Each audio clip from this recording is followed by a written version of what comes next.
Hello world and welcome to mine. We are back with more NieR. After last time, it's kind of getting more bummed out than anything else. Getting mad at somebody for being selfish and, well, actually, you have to think about it. He was kind of being persistent. Oh my god, it's definitely a human! Hello, friend, and welcome back! You've gotten here just in time to see the beginning of my controller is not interacting with this properly. Why is it not?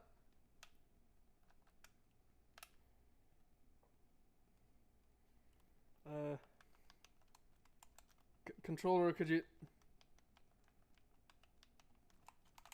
My controller is not...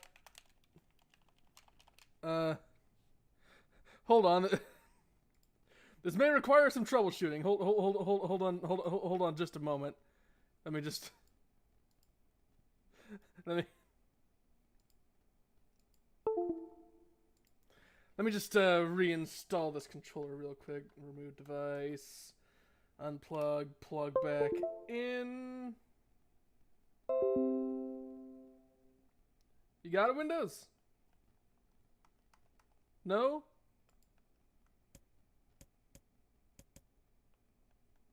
Still nothing? Alright then. Well, let me just... Did something break? Controls. That's not...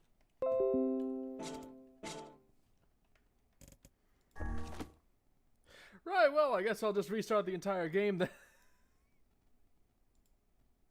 This may be a direct result of me restart the game. That is the plan, yes. This may or may not be a direct result of me having moved some USB ports around earlier to get some new hardware working. For those who aren't aware, I finally got my hands on a VR kit. And it's still not responding to the It's not responding to the buttons! Allow me to... You need to connect the controller before opening the game. I'm going to see...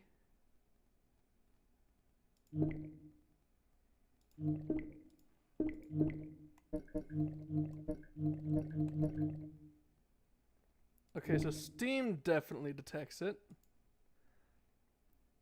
So why does the game not? Properties, controller...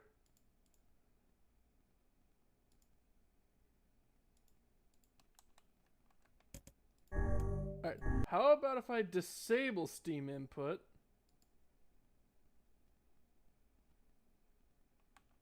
Will that help at all? Please? No? Maybe? Holy shit, it worked. Okay, we're back in business. We're back in business. Oh, what a start. Okay, let me... I got my windows back open. We're good to go. So anyway, as I was trying to say before that all happened, you've gotten here just in time to see the beginning of playthrough 2 after getting the first ending and being told I could load my clear data to start KAINÉ'S story. Whenever I interacted with KAINÉ, which seems to be... I was reminded about something from my past.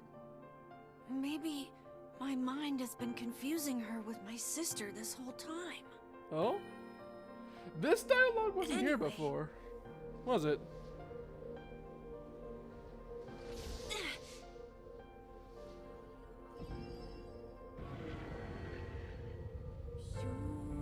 So aside from the ending, are things gonna play out much differently this time? I'd hope so, because that'd be awesome. KAINÉ'S dreams discriminate. Alright, well, I guess that answers my question. Oh god, no, more text adventures! The sound of rain filled the village. The steep cliffs that surrounded the area magnified sound, causing even the slightest drizzle to rattle like a thunderstorm. Thin wisps of smoke streamed from huts as the villagers huddled in their homes and waited out the rain. A single child, however, had braved the downpour and was now wandering slowly toward the wooden, hawk-shaped weather vane at the center of town. The wanderer reached the vane, which had existed for as long as any could remember, and stared. Their face was delicate but fierce, like a teacup that had survived a shipwreck. Those traits combined with the pale white skin to give the face of an almost sexless quality. If the beak turns east, I go home. If it stays west, then The child blinked. Rain slowly dripped down the young one's short hair and began its long descent to the ground. Come on! The child felt a slight breeze and watched as the vein slowly cracked to life. Spinning this way and that for a moment, it finally settled, with the beak pointing firmly toward the east. East? Really? Before the vein could move again, a jagged rock came spinning and tumbling through the air, striking home against the child's head. The force of the blow dropped the child to the ground as a hail of stones began to fall all around. Oh no, they found me. A heartbreaking smile crept across the child's face as the stones continued their assault. Through the rain, the sound of multiple footsteps grew louder before a voice rang out. Yoo-hoo! KAINÉ! The voice belonged to Demo, worst of all the bullies in the eyrie. As KAINÉ struggled to stand, a final stone came skittering through the mud and bounced against her foot. Blood oozed from a cut above her eye and blurred her vision, but she could make out the shapes of Demo and his usual gang of idiots. The boy seemed taken aback for a moment by KAINÉ's seeming indifference to the blood dripping from her face, but quickly regained his bravado. What's up, freak? You like the rain? You like getting all wet? Or did you finally decide to run away from home? Though she knew it was futile, KAINÉ turned to leave. Before she could get even more than a few steps, the other children scrambled to surround her, cruelty burning in their eyes. KAINÉ knew these were not the only eyes on her. The tormentor's parents watched from the safety of their homes. She was attuned to this sensation. It was one she had experienced many times before. While some villagers simply turned a blind eye to the actions of their children, many encouraged it openly. In a society ruled by superstition and fear, KAINÉ was something to be hated, and if possible, destroyed. I didn't say you could leave, freak. Demo's words chewed at her like a worm through an apple. He can't hurt me, she lied to herself. Be strong. Be brave. He can't hurt me. He can't hurt me. He can't hurt. Oh, look! The little freak's gonna cry! What's wrong? Are you sad that everyone hates you and wants you dead? KAINÉ prayed for the rain to flood down and carry her away from a world that seemed to have no place for her. But if there were gods, they chose to ignore her. As Demo crept ever closer, the clouds began to thin, and the rain slowed. Even the weather hates me. I'm useless. A failure. I wish Demo's rock had taken my head off. KAINÉ couldn't meet Demo's leering gaze. She lowered her eyes and stared at the muddy ground below. The moment moved forward until he was inches away. She could smell the scent of old meat on his breath. He grabbed KAINÉ's face with thick fingers and yanked it upward. She tried to turn away, but he forced her gaze back and jammed his thumb against her eyelid to pry it open.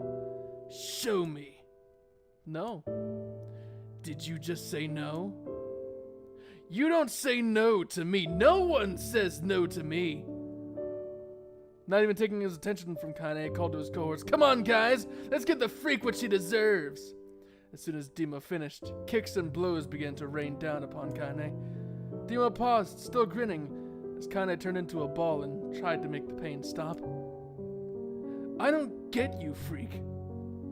What you acting like a girl for, huh? Everyone knows what you really are. KAINÉ ignored the question. KAINÉ ignored the question, choosing instead to stare at the weather vane. It continued to point east, as if supremely confident about the future it had chosen for her. Go home? Yeah, it's a funny joke for someone with dead parents and no home to go to.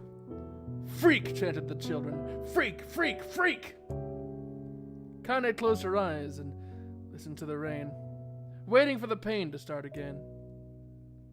As the clutching hands of the village children closed around her, she bent her mind to the sound of the rain, letting it become her world entire. The rain fell, but the pain never came.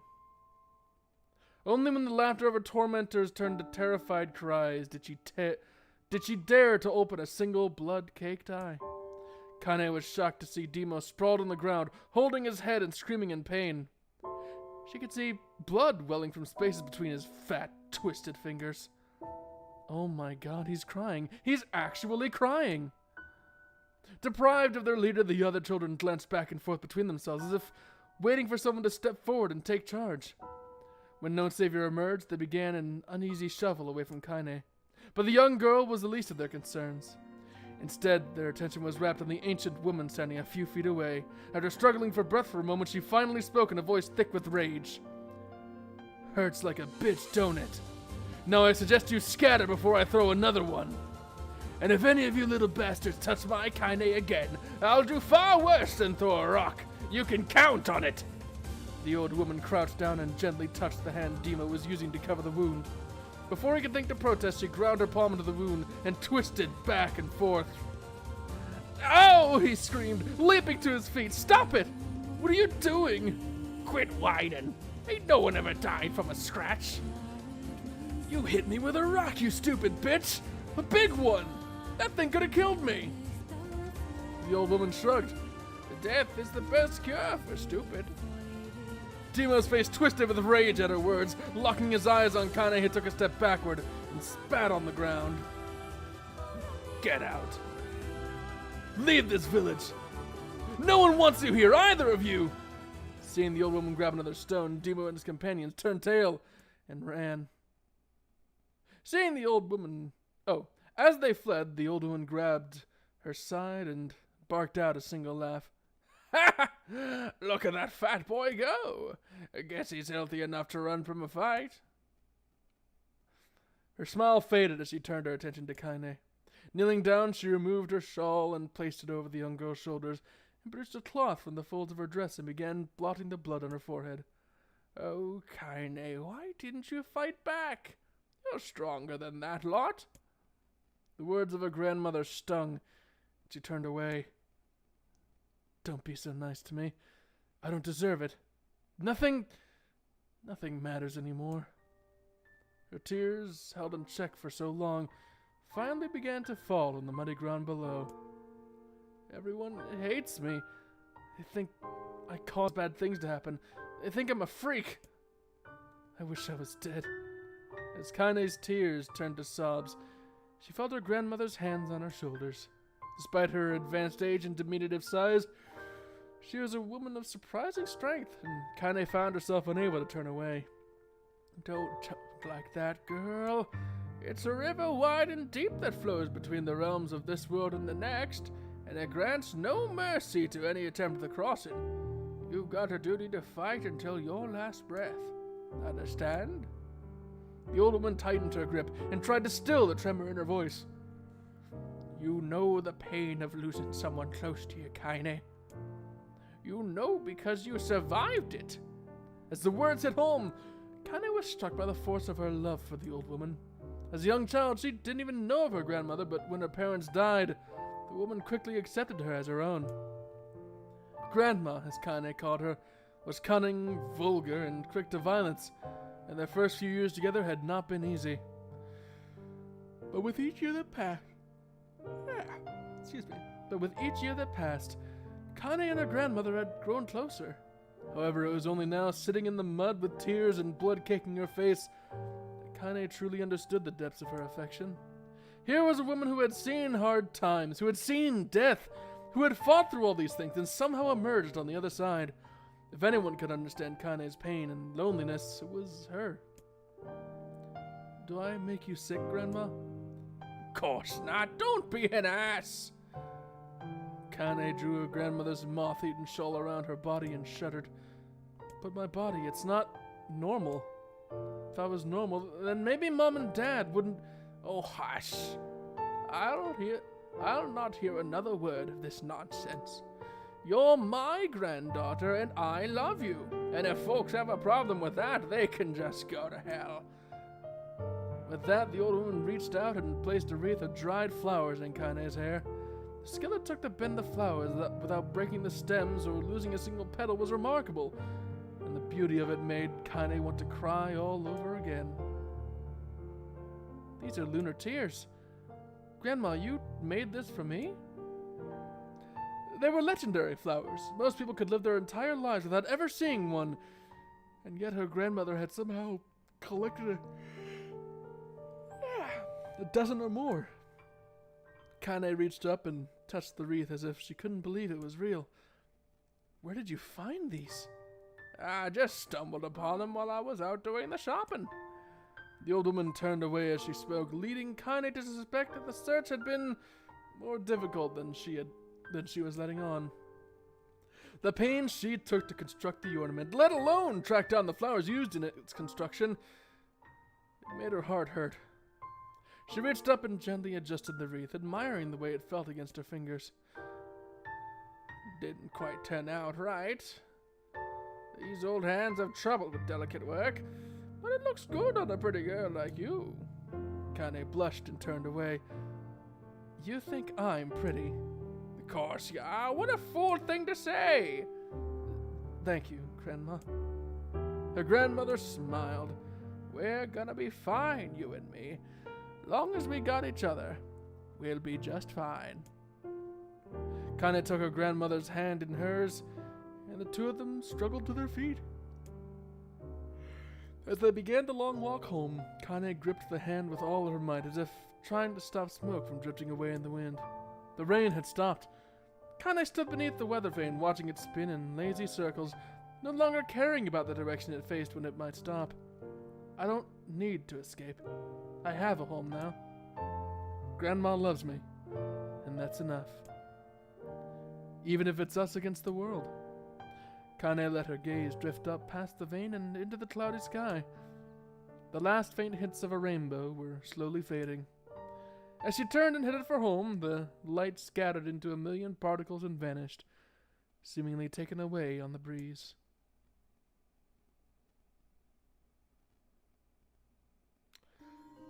Okay. It's still going. In the distance, KAINÉ heard the steady sounds of an axe striking wood. The noise had a purposeful quality to it, as if she was hearing another master woodsman go about his work. The firewood being produced, however, was far from a work of art as could be. Pieces of every shape and size were being flung about a barren yard with wild abandon. Anyone trying to stack such wood would probably die of frustration before the job was through. Stupid piece of shit axe!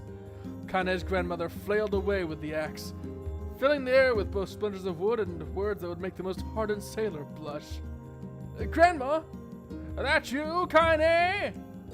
Don't get too close or I might take your goddamn foot off by mistake. She brought the axe down on a piece of wood, sending chips flying in every direction. One spun past KAINÉ close enough to hear the whistle, at which point she decided to step back. Once she'd scuttled to the safe distance, she cupped her hands around her mouth and shouted, Grandma, do you need help? I can get you water or lunch or a new axe or something. The axe, poised to strike another wobbly blow, paused in midair. The old woman considered her grandmother's often for a moment and smiled. Tell you what, since I'm doing such a piss-poor job of chopping, why don't you come here and take over so I can get the water? Shades have been restless lately, and I don't want you running into one of them bastards. Relinquishing the axe, her grandmother picked up a long pole with wooden buckets on either end. Gathering water was by far the more difficult of the two jobs, but KAINÉ knew better than to complain. Once Grandma's mind was set, there was no changing it. KAINÉ did her best to help with the chores, but Grandma took every task that required travel to the village. Though she had a long list of plausible excuses, KAINÉ knew the real reason. She didn't want her granddaughter to be taunted and harassed by the villagers. Once KAINÉ moved in, Grandma decided to take up residence a good distance away from the area. Out of sight, out of mind seemed to be the best policy when it came to the villagers and her granddaughter, and rare were the days when any but the two of them could be found on the rocky acre of land they called home. KAINÉ enjoyed the solitude, but harbored a secret resentment that her grandmother was forced to spend her golden years in such a place. After watching her grandmother leave, KAINÉ returned her attention to the task at hand. She never chopped wood before in her life and soon discovered why the old woman hated the chore. Swing after swing of the axe produced only a tiny crack in the wood, and when she finally managed to connect with a solid stroke, the tool embedded itself in the log and refused to budge. Frustrated, KAINÉ swung the axe around her head and threw it, log and all, across the yard. Damn it!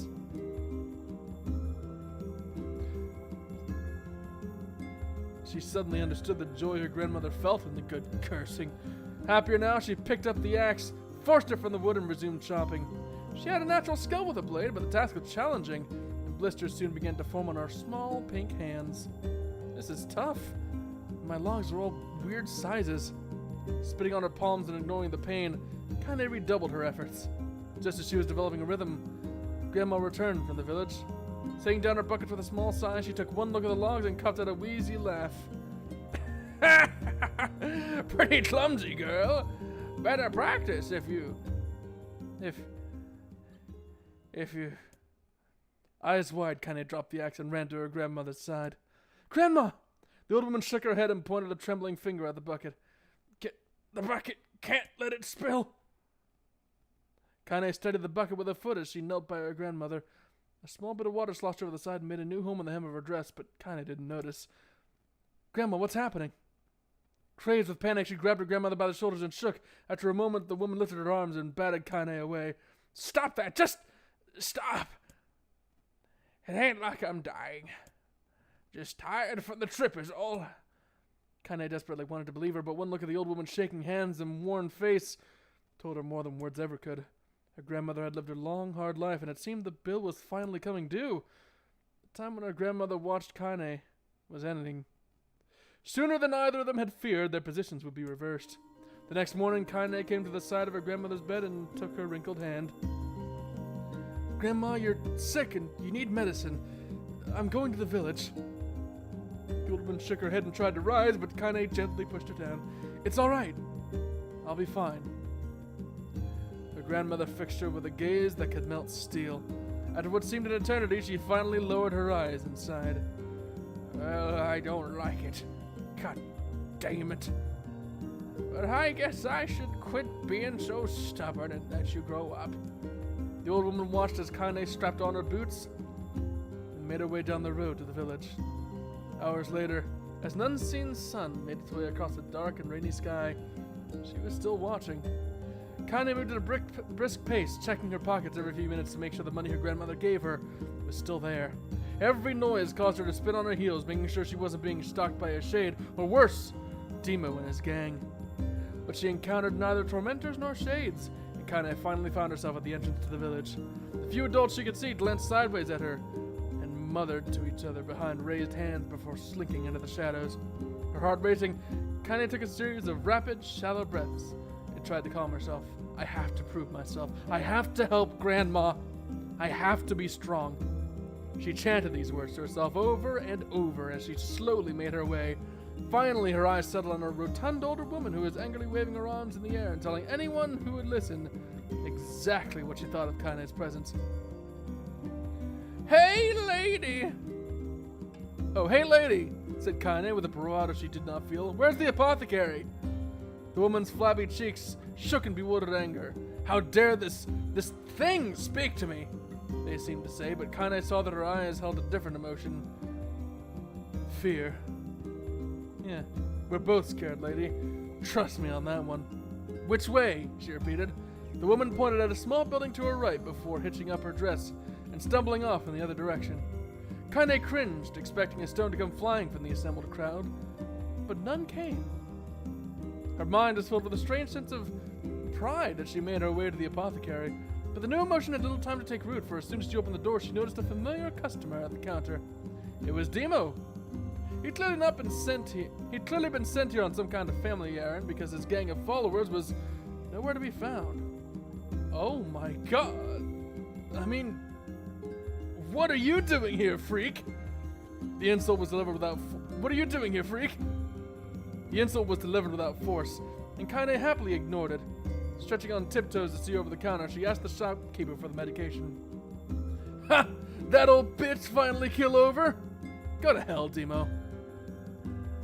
The boy's eyes grew so wide they seemed ready to fall out of his head, but before he could let fly a comeback, or worse, a punch, the apothecary told them to knock it off before he kicked them both out of the store. Demo slunk out of the shop, cursing Kaine under his breath. Once he was gone, she allowed herself to breathe once more, taking a brief tour of the shop while the owner prepared her medication. Countless tiny bottles filled the cramped store, each with a label written in some indecipherable language. An ocean of aromas assaulted her nose, creating a scent that was exotic, but not altogether unpleasant. Seeing such a variety of supplies gave Kaine a sense of peace. Surely in a world so vast, there would be a place she could call home. On the far wall, behind the counter, rested a portrait of a stunning young girl. The picture would contain bright, vibrant colors, but time had worked its cool magic, and they were beginning to fade. The beauty of the work, however, remained undiminished. You like that picture? Kaine turned to find the apothecary with a small vial of medicine in his hand. His eyes were gentle, but sad. They seemed to stare through her and into nothing as he spoke. That's my daughter. Sketched her when she was just a little girl. She's been dead a long time now. Kaine didn't know how to respond. She just stared at the portrait and tried to come up with the right words. Speaking of coming up with the right things, I'm gonna come up with some water into my mouth hole. Excuse me a moment.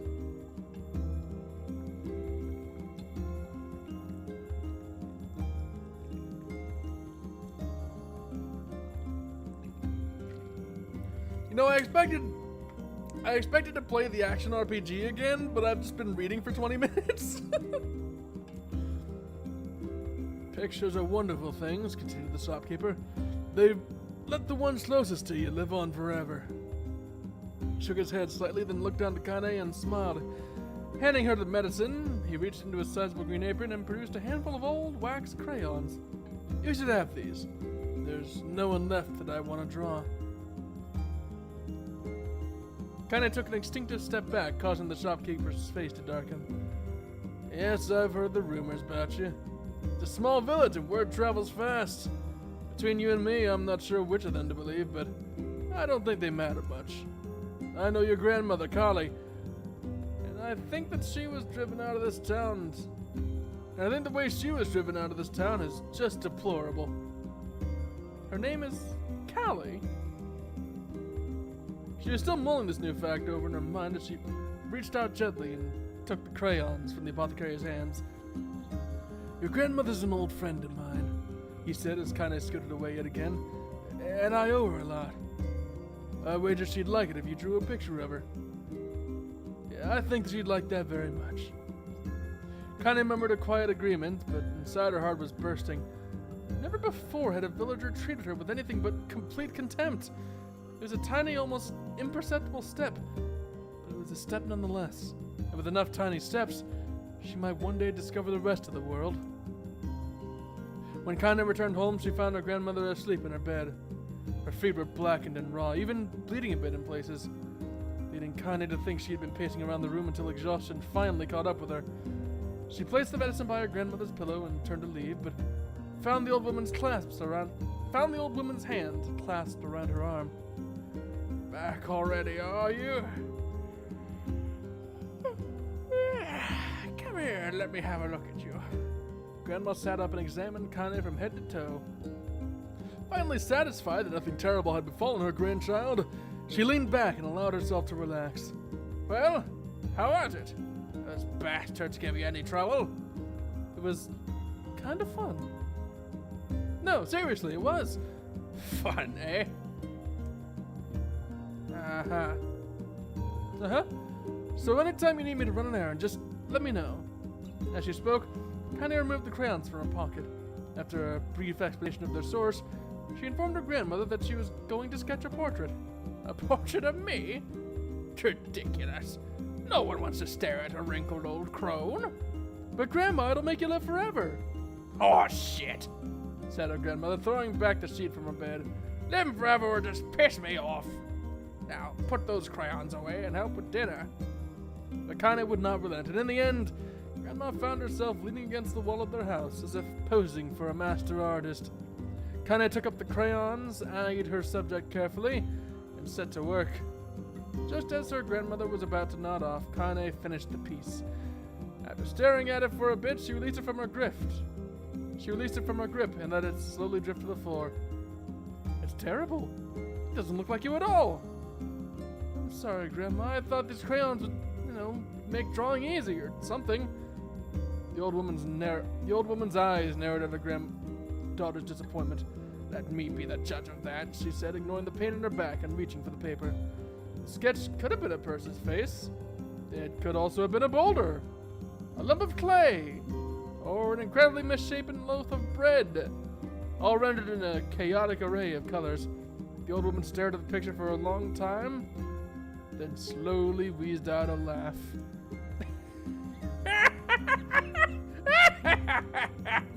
Oh, Kaine, you truly are my blood.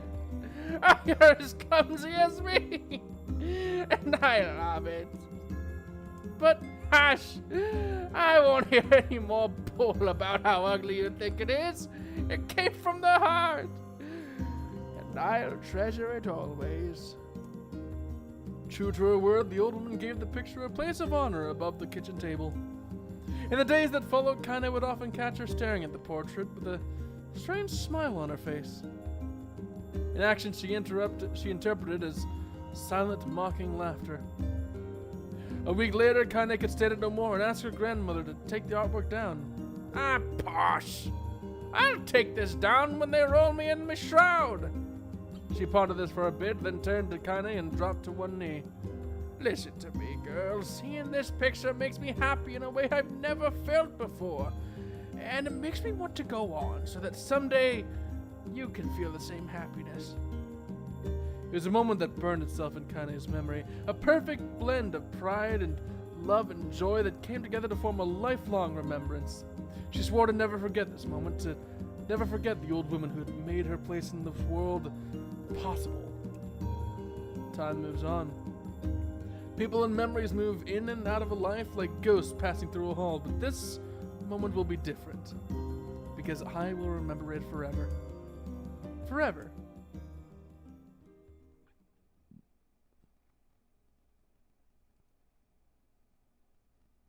Oh my god, it keeps going! Kaine listened to the sound of crackling firewood and stared at the black object on her plate. She'd been pushing it around the wooden disc for a good 10 minutes, ignoring the bemused stare of her grandmother. Finally, she summoned her courage and gave the object a brief sniff. A sharp, bitter scent flew up her nostrils and made its home there, causing her face to twist with disgust. Grandma, I can't believe you want me to eat a bug. The old woman threw some more wood under the cooking pot and snorted. It's no bug, you fool girl. It's a berry. Why the hell would I be feeding you bugs? Yeah, well, it sure looks like a bug. I think it's burnt or something. It smells terrible. With that, Kaine held her nose and threw the berry in her mouth, chewing as little as possible. Oh, yep, that's terrible, all right. Why, you little brat. Look at the sass on you. You've been spending too much time with me, and that's a fact. 5 years had passed since the moment when Kaine's grandmother had saved her from the bullies. As is often the way with two stubborn people, their relationship had grown in fits and starts, but moved forward all the same. Mills that used to be somber affairs were now filled with laughter and hurled abuse in equal measure. Kaine could not remember a time she'd been happier. As the years went by, Kaine started to shoulder more and more of the daily responsibilities. Her grandmother's legs grew weaker by the day, and she could no longer do many of the chores she used to take for granted. And so this morning found Kaine lacing up her work boots with a breakfast of burnt berry rolling through her belly. What are you doing? Where are you going today? Kaine looked up, surprised. The old woman rarely asked for specifics anymore. Well, I was going to check out the kelma trees and see if they were ripe. Thought we could make some jam or something. Oh, and I'm going to pick up some flagstones, so I need to take the wheelbarrow. Flagstones? What in the hell for? Kaine stared at her grandmother, then held out an arm and swept it around her home. Constructed mostly of cloth, rope, and rubble, the old place sagged like a boxer in the final round. Grandma, a dying cat could chew through this house. I'm gonna build a stone wall so we have some protection. The old woman laughed, exposing her toothless grin to the world. God damn, girl, if a bunch of thieves went to ransack this old place, let them come. We got nothing worth stealing anyway. I'm not worried about thieves. I'm worried about shades. People saw one west of the village yesterday. The old woman tilted her head and stared at her granddaughter. Well, shoot. I don't know why you have to do it today. We can worry about it some other. Grandma, no. If I don't go to the Kelma trees, we won't eat tonight. You know that. A confused expression passed across the old woman's face, and for a moment, she was a small child lost at a carnival. Yes. Yes, of course you're right. I'm sorry, Kaine Lady. It seems my mind is, She didn't finish that thought, instead walking over to her nightstand and gently taking the wreath of lunar tears from the drawer. The flower's petals had aged to a brilliant whiteness, and Kaine thought it was more beautiful now than the day she first received it. You're gonna be a true woman soon. So that means less chatter about shades and building defensive walls and more talk about how beautiful you've become. Annoyed, Kaine reached up to remove the garland, but the look on her grandmother's face stopped her hand. You're a beautiful thing. And there ain't another like you in the world. I'm very proud of you. Okay, Grandma, that's enough goddamn compliments for one day. Such a mouth on you. Where did that come from? Gee, I wonder. I'll teach you to sass me, girl. Suddenly, she lurched forward and grabbed Kaine by the ears, pulling her around the room with a crazed grin on her face. Grandma, stop it! What the hell? The old woman stared at her and blinked, then slowly held her wrinkled hands out as if it was the first time she'd ever seen them. Oh, I don't know what happened. I'm sorry, girl. Sometimes my mind just... Kaine thought the look on her grandmother's face was the most heartbreaking thing she'd ever seen. Listen, maybe I should stay home after all. No, I won't have you stay here to keep an eye on an old codger like me. You go get your fruit and your wall and whatnot. I'll be fine. And when you come back, I'll have a nice grasshopper dinner waiting for you. Kaine rolled her eyes and kissed her grandmother on the forehead and made ready to depart, trying desperately to ignore the worry that was gnawing at the walls of her heart. Kaine could feel the old woman's eyes watching her as she moved down the path. Don't turn around, she told herself, but in the end, the temptation was too great. She spun on her heel for one final look and saw a small, bent woman standing in front of a ramshackle hut with a sad expression on her face. God, she looked so old now. It's like the wind could reach down at her, just carry her away. Kaine worried about her grandmother all day, causing her work to suffer. The little fruit she could collect was tossed carelessly into the wheelbarrow when she only found a couple of stones before losing interest in the project. Finally, as dusk approached, she decided to call it a day. Cursing herself for the lack of focus, Kaine pushed the nearly empty wheelbarrow down the path. As she crested the final hill, she suddenly froze in place. The wheelbarrow fell from her fingers and collapsed on its side, sending a few pieces of wrinkled brown fruit rolling back down the hill. Her gaze was transfixed by a thick black cloud that hovered just ahead. Tracing its path with a finger, Kaine suddenly felt her stomach gnawed in on itself. No. Gods, no. Her grandmother's house was ablaze, the flames licking up as if trying to touch the sky itself. Grandma! Kaine ran then, faster than she'd ever moved in her life. Once she tripped on a stone and went sprawling onto the rocky ground. But she leapt to her feet and continued running, unmindful of the blood that spilled from her wounded hands and knees. As she got closer and closer, Kaine's man began to race in time with her footfalls. It's too dark, not just fire. Can't be fire, too much smoke. Gotta save her. She burst into the front yard and came into a sudden halt. Her worst suspicions confirmed. The smoke from the fire was mingling with the thick, inky blackness of an enormous shade. The massive creature supported itself on 3 twisted feet that she balanced through means of a large, armored tail. Scales, horns, and claws sprouted from its body in random, chaotic patterns, giving it the appearance of a lizard designed by some insane god. Seeing Kaine, it let out a roar and flicked its tail, sending small whirlwinds spinning around the yard. For a moment, the creature retreated into the shimmering, inky blackness, as if her mind was unable to comprehend that such a thing could actually exist. But then, smell hit her. A blend of rotted meat and excrement, and the horror became real once more. The creature bellowed again, and this time, Kaine responded with a scream of her own. All right, you bastard. It's you or me. Let's go! The shade eyed Kaine with bemused interest. Then it began looking from her to the house and back again, as if urging her to look at the destruction it had so gleefully wrought. With dread building in her heart, Kaine glanced toward the house. Through the smoke and flames, she spotted a small figure struggling to escape the ruins. Grandma! At the sound of her voice, the old woman began waving frantically. She's alive! Kaine's legs sprang to life as she raced across the yard toward the flaming wreckage of the house. Before she could advance more than a few steps, the shade opened its mouth and let out a roar powerful enough to uproot trees and send them flying. The blast sent Kaine tumbling through the air before smashing her against the rocky earth. Stars danced in front of her eyes as she tried to remember how her legs worked. Get up! Get up! Get up! Get up! Get up now! As Kaine struggled to her feet, the shade stomped through the house and pinned her grandmother to the ground with the tip of a claw. The old woman struggled to remove the claw from her stomach, but she might as well have been pushing a mountain. She coughed briefly, sending a small spray of blood into the air, and then collapsed to the ground, her energy spent. Kaine lurched to her feet, only to fall back to earth with a gasp. Her ankles were on fire. One or both of them was surely broken.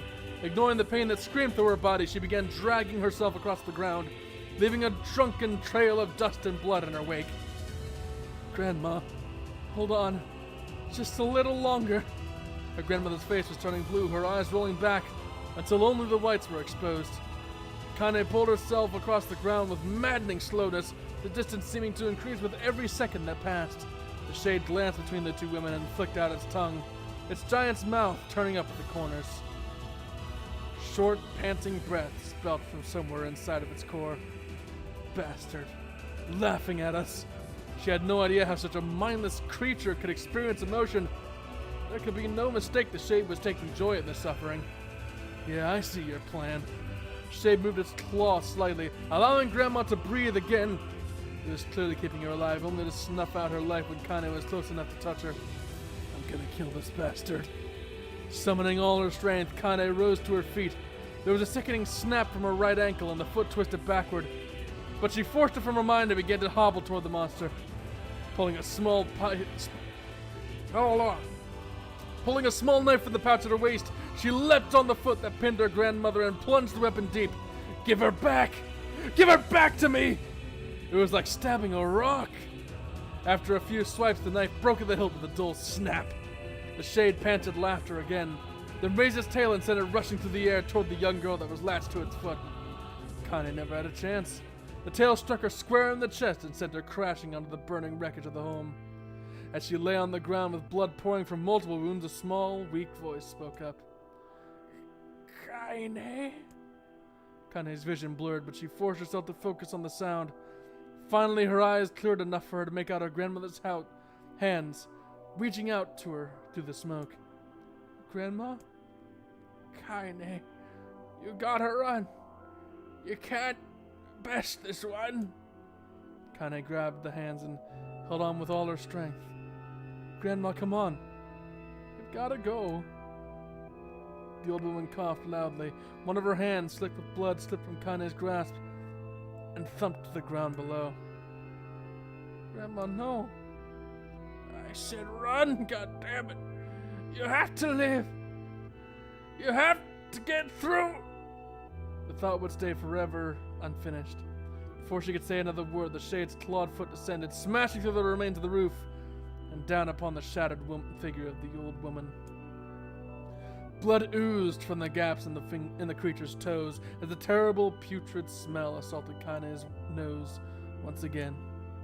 She stared at the foot, dumbfounded, convinced that what she was seeing could not possibly be real. When the creature finally lifted its appendage, all that remained underneath was a twisted, unrecognizable mass of rubble and red. Her grandmother was gone. Kane blinked, trying to feel the hands which had been in hers just a moment before. For a fleeting instant, she could remember the warmth of that embrace, the trembling of the fingers, but then the sensation drifted away on the breeze, and it was gone. Memories flashed through Kane's mind, one after the other, faster and faster, until they became a meaningless jangle of noise. Kane screamed then, a thunderous sound that echoed off the cliffs and seemed to roll away forever. Shade eased forward, black ichor pouring from its mouth and dissolving into smoke on the ground below. The earth shook with every step as it crept toward its prey. Kane's body slowly rose as if controlled by a mad puppet master. Her arms and legs were bent at impossible angles. Her head rolled dangerously to the side, yet somehow she managed to stand. Staring at the shade, her eyes glowed with a deep red fire. The creature, so confident just moments before, took a slow, hesitant step backward, trying to discern if this broken human could possibly pose a threat. Kane seized the moment. Laughing like a mad woman, she leapt in the air and plunged the shattered hilt of her knife deep into the leg of the shade. The shade shook her off like a fly, sending her crashing into the earth once more. Her chest rose and fell slowly as if a great weight were resting upon it. Moist sounds of pain echoed through her mind. Something warm and thick oozed from her ears.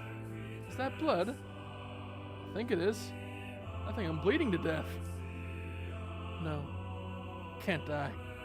Grandma told me to live. Deep inside Kane's mind, something finally broke.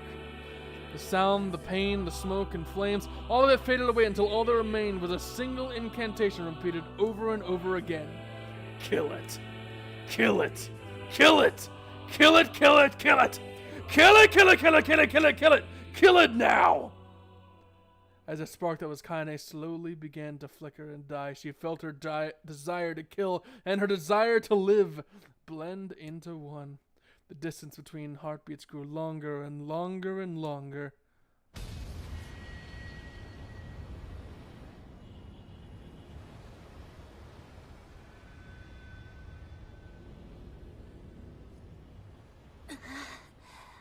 Holy shit, that was like 40 minutes of preamble.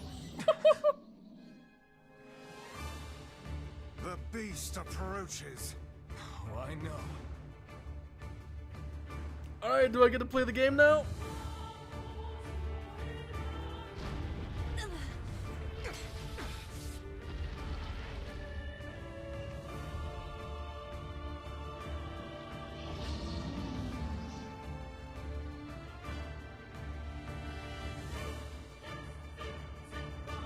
Oh, what? I thought I'd be playing as NieR. I thought I'd be playing as KAINÉ.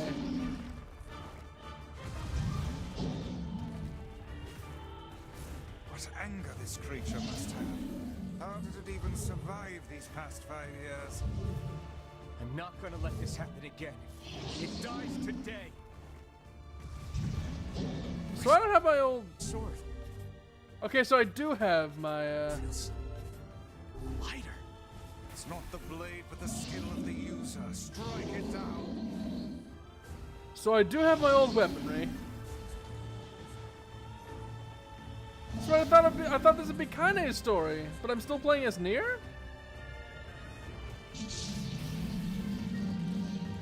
Wait, am I still... Oh, I'm still level 34.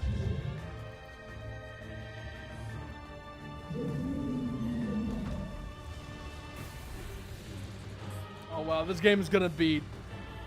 I hope they scaled up the enemies a bit, because if they haven't scaled up the enemies, this is gonna be dirt easy now.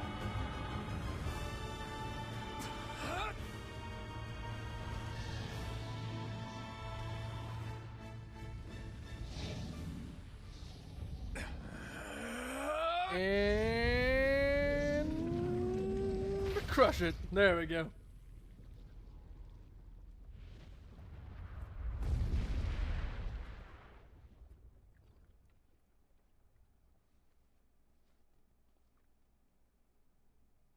Oh wait, Kaine is unconscious, so maybe I get to play as her after the cutscene? I'd like to. Oh god damn it, no! No more reading! Stop! I don't want to read.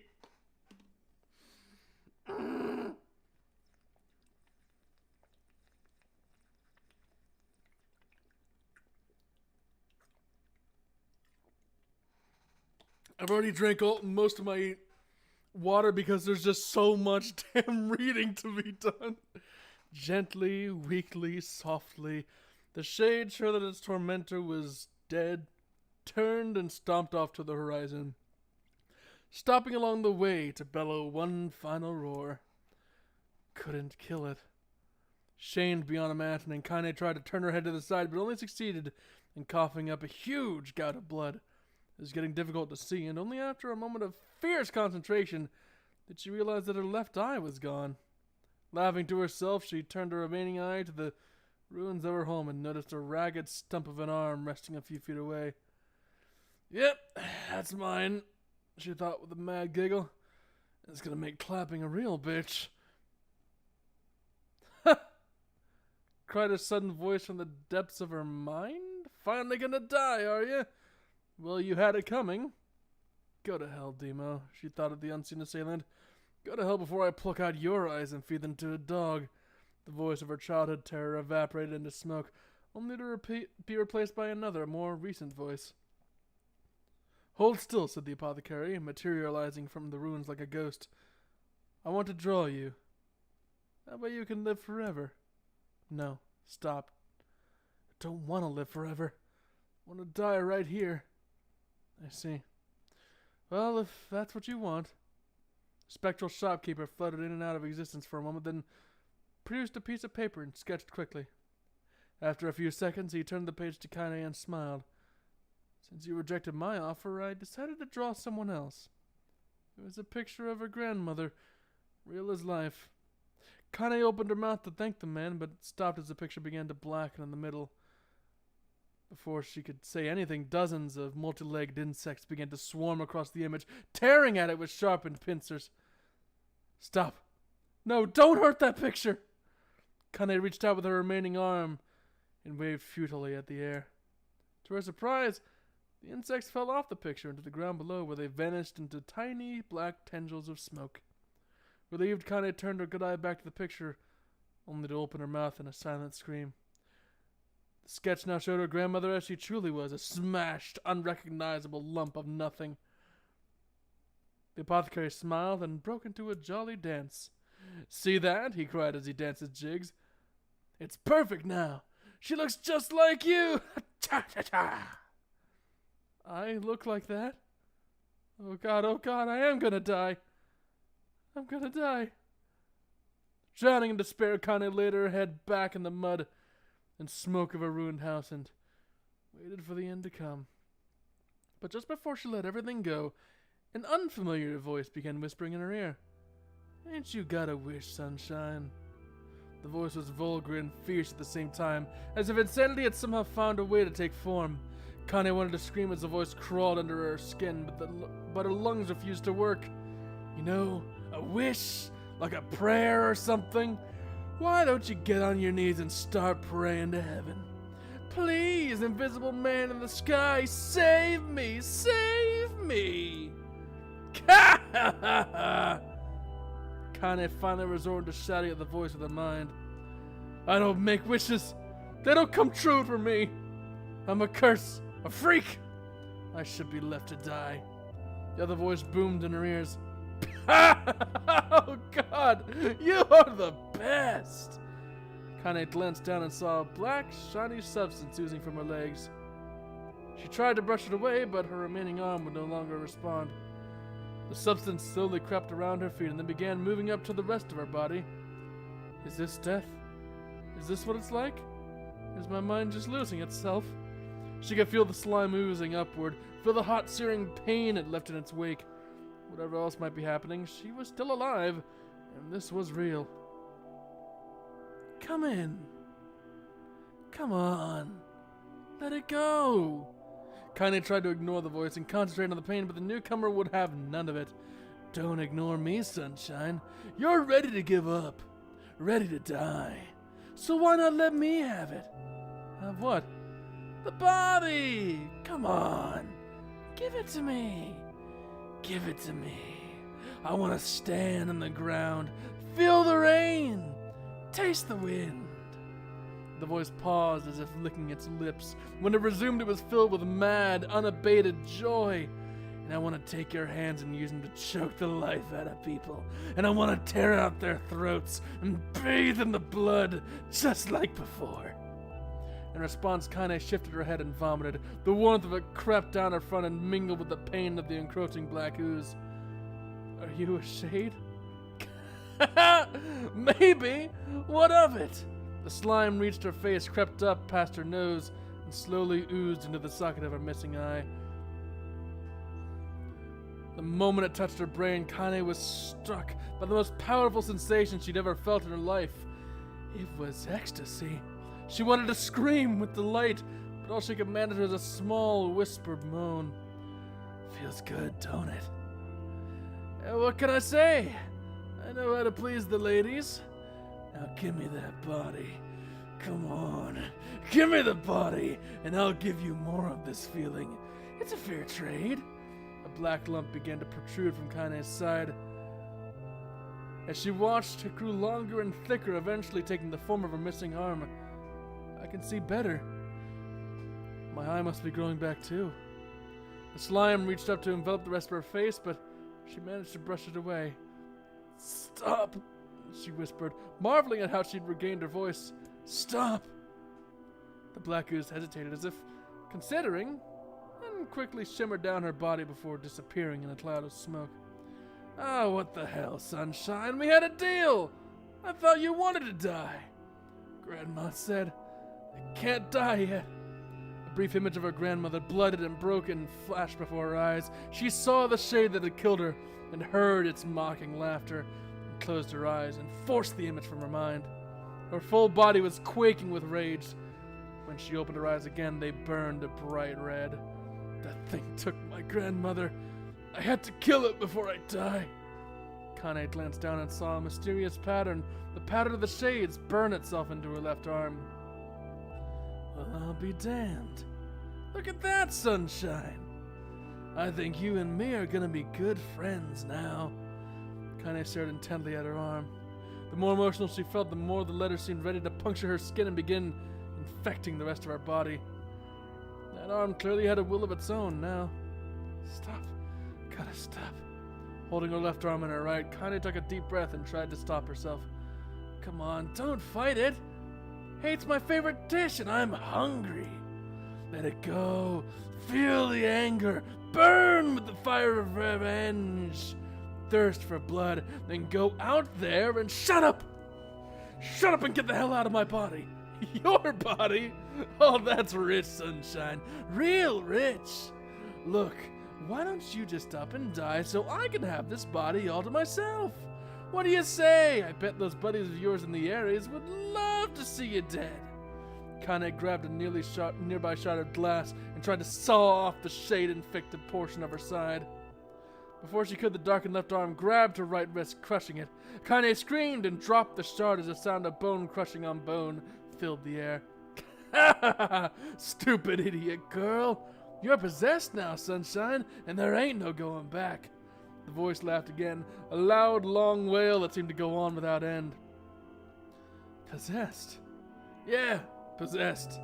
You and me, we got what you might call a timeshare arrangement. Remember how folks used to think you were a freak? Well, wait till they get a load of you now. Kaine looked up with tears in her eyes. The sky seemed smaller somehow, darker. Is this because of that shade? Is this how they see the world? So, listen. I know this whole possession thing seems a bit sudden, but it ain't all bad. There's plenty in it for you, too. I'm a very powerful creature, sunshine, and now that power belongs to you. You got enemies?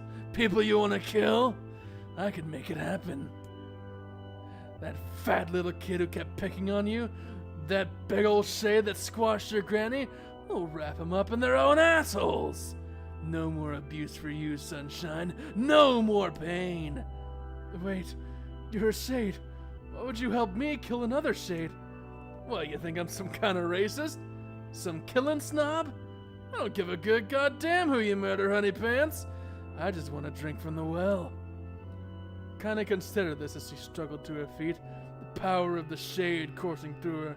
The smoke from her house was drifting away with the wind, and she enjoyed the way the cool evening breeze felt in her new left arm. After a long pause, the voice spoke up again. So, how about it? You and me? We could have some good times together. Look, I'll even take care of the bloody part if you don't want. Fuck off, asshole. I'll handle the killing. Look at you go! Oh, sunshine, we're gonna have so much fun.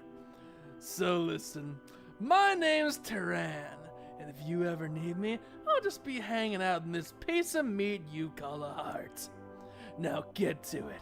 The more you kill, the more your heart turns rotten and sour. And I like rotten and sour.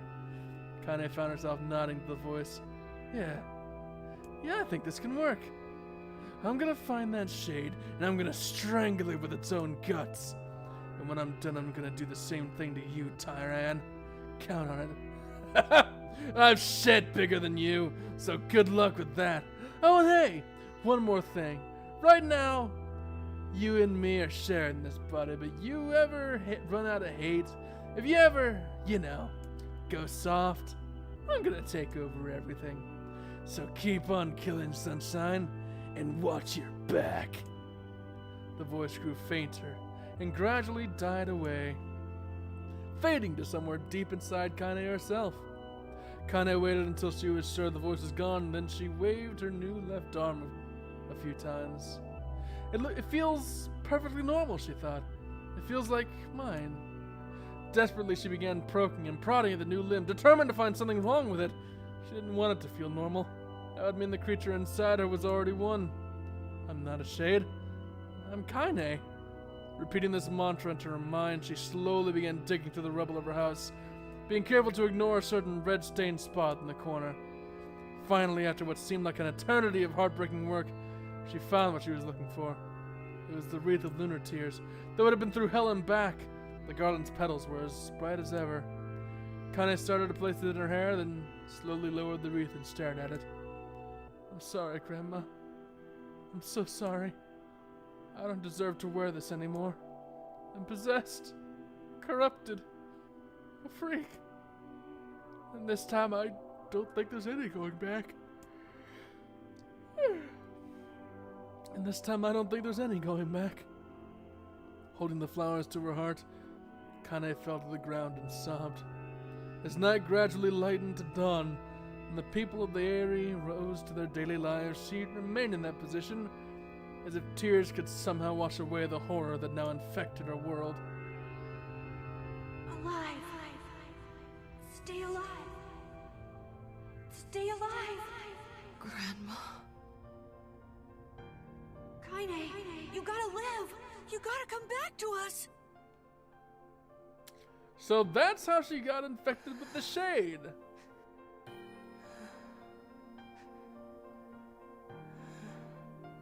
Oh, hey. I guess that's also why it always seems to manifest in her left arm first.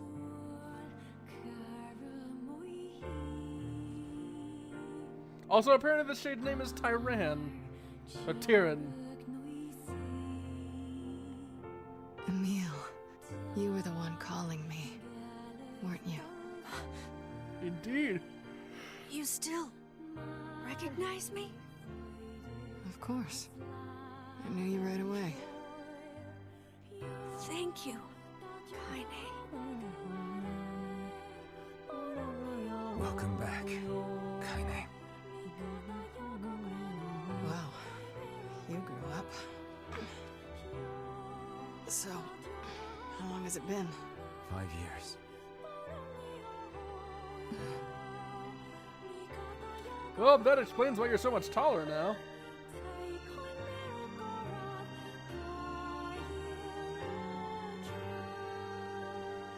Shit. That's a long time. Indeed. Any luck with Yona? We are still no closer to finding her. We need a way to locate the Shadow Lord. By the way, this is for you. Is that a Lunar tear? It's not as good as your grandmother's, but I tried. Oh, isn't No, that it's sweet? Great. Thank you.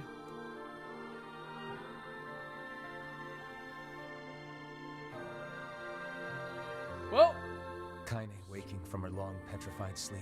Oh. Emil's unflagging kindness. Our reunion was a happy one, and we let it wash over us like rain. That is, until Devila and Popola had to go and ruin it all. yeah, because this is when they kicked them out, wasn't it? Are you kidding me? You can't be serious. Oh, but I they still don't are. understand. Also, don't think I've forgotten about these two. People are tired and scared, and I'm sorry. I'm sorry you have to bear the brunt of that. This is crap, and you know it. It's okay. We can sleep outside. No one's sleeping outside. You and Kaine saved this village, and now they want to run you out? Well, to be fair, I saved the village. People are afraid of us. And really, I understand. As long as you're still with us, I can deal with it. Right, Kaine? I'm used to sleeping outside. But We'll see you later. Sorry Okay. about this. Don't worry, Devil and Popola. You can pay me back later when I stab you. What is the matter? Kaine always sleeps outside. I never thought about that until just never even occurred to me. Damn it. We should turn in. Oh yes, whatever could be bothering you is it the fact that your two only remaining friends in the world have been banished from your I home? didn't get much sleep that night. Neither did I, because I For the spent first like time an in my hour life, I reading hated shit. Popola. For the first time in my life, I doubted Popola. Oh, don't worry, it won't be the last time you doubt her, judging by how the Those first feelings ending were went. hopeless in the end. They said and did what they did for the sake of the village. Yeah. About that. To It's, protect it from the horror of the Shades. it's not really the village they're trying to protect, is it? Really, how can I blame Devila and Popola? Quite easily, actually. In the end, I'm just as bad. Because I never once stopped to think about Kaine and Emil's situation myself. I mean, you also saved their lives on multiple occasions, though. So I mean, I feel like any like social debt there is kind of paid.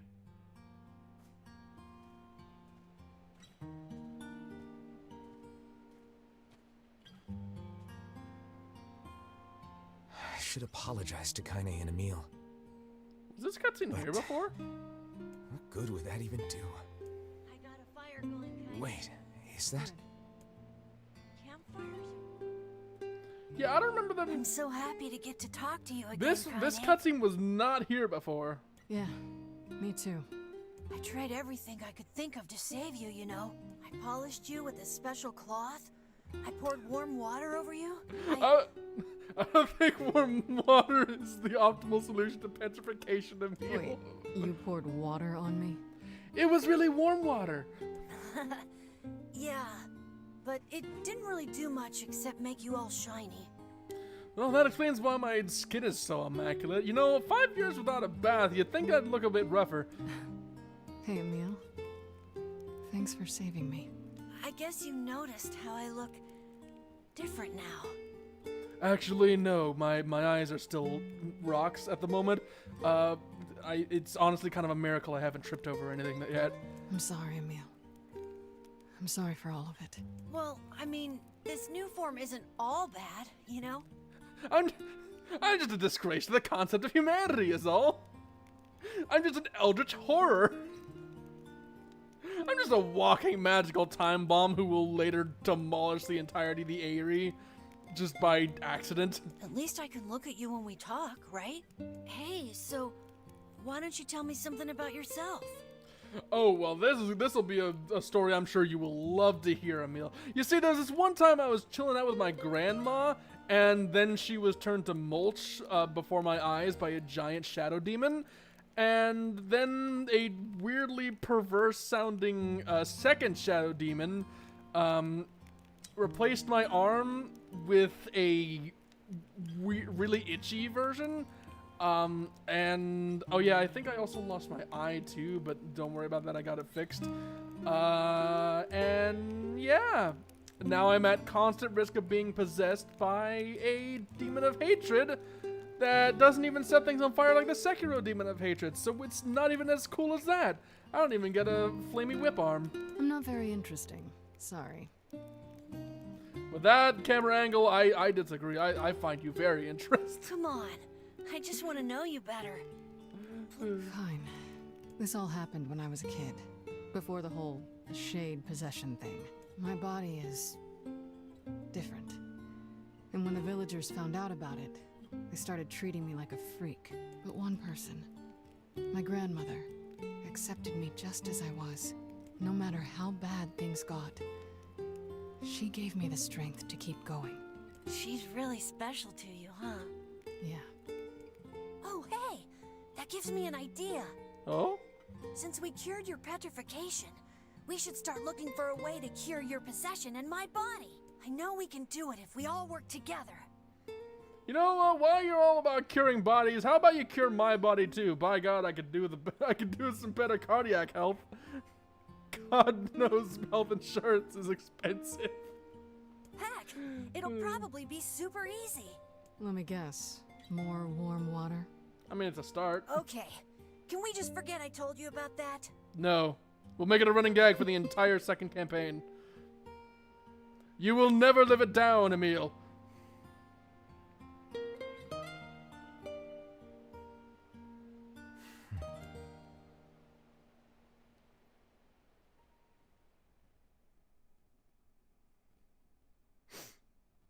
So, can I play the game now? Can I? Sleep well? No, not really. Sure. And yet your red eyes tell a different... Don't be so hard on yourself, lad. I need to go see Devila and Popo. Very well. So what do we got here? Got some gold. And gold moonflower seeds. And nothing up here. What is this? What might that be? It's Mom's diary. I have not heard Oh? you speak much about your mother. Wait, no, was this more She reading? got the black scrawl and died when I was little. My apologies for bringing it up. It's all right. I can barely remember her face anymore. This is the only thing I have left of her. Reading it helps remind me of when we were still a family. Please, no, I don't want to read. But the final entries get a little strange. In what way? Well, here, take a look. Oh, God. No, I don't want to read. I don't want to read. I don't want to Say read that. more. Can you not hear me? Wait, what? Why are you standing about like a slack-jawed ninny? Sorry. Felt like I was dreaming or something. What the hell? Sleeping on one's feet is quite the talent indeed. Come now, there's the door. Right. Let's go. Why do I... Why do I look so weird?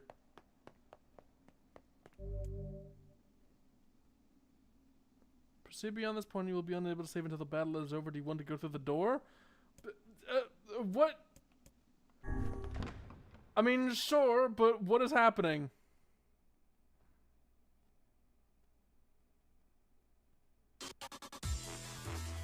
Oh. This is the ward of the recycled vessel, created to avoid the destruction of all.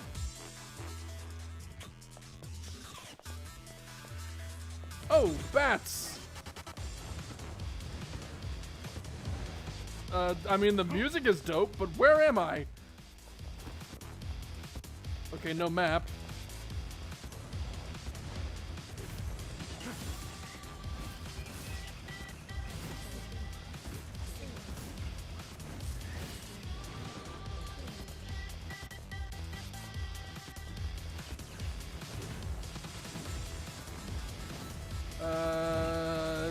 I guess this is just another area.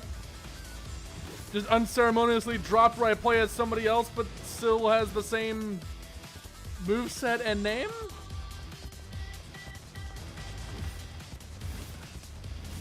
Also, why does the coloring look weird?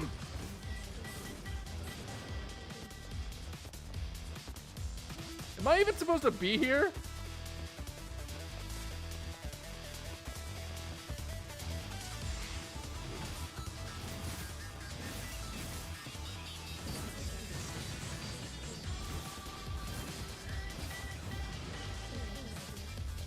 This feels like something more important than I'm...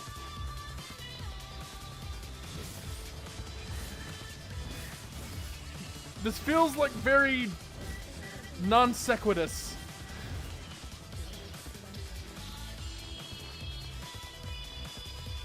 The music's cool though.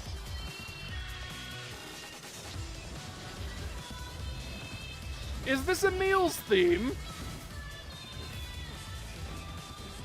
Why do I get like... Why do I get this really fancy, like, club mix of Emil's theme?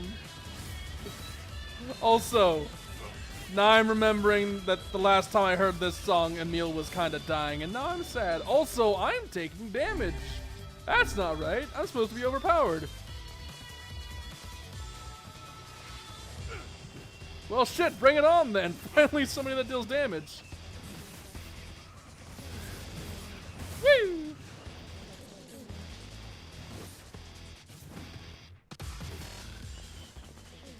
Oh, boss time?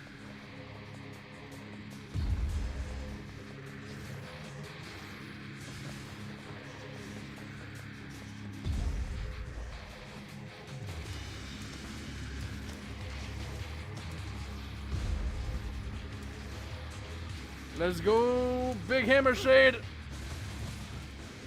Who, now that I think about it, kind of looks like a Pokemon. Ow.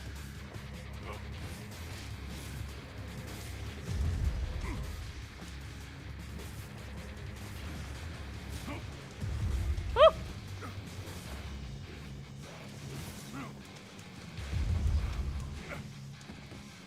Ow.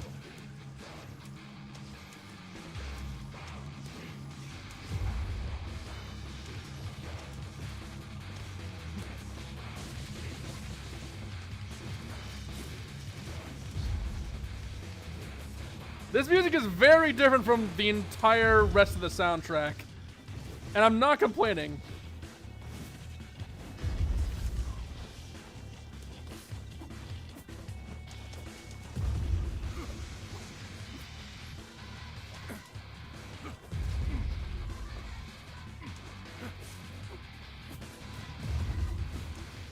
I'd like to remove these bats from the equation, game. So if you could stop force pointing the camera at the boss, I'd really appreciate that. Just do a little bit of this.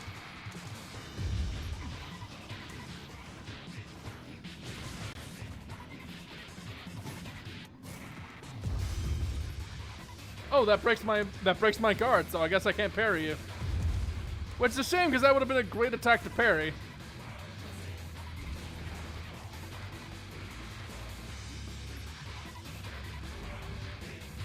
Obtain medicinal herbs, okay.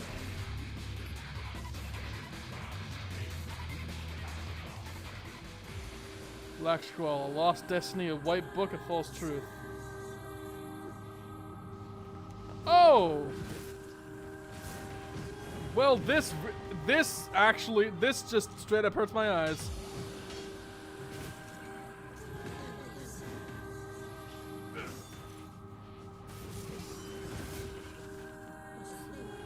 I really don't like this. I really don't like this. It looks cool, but it also really hurts my eyes. Music still kicks ass, though.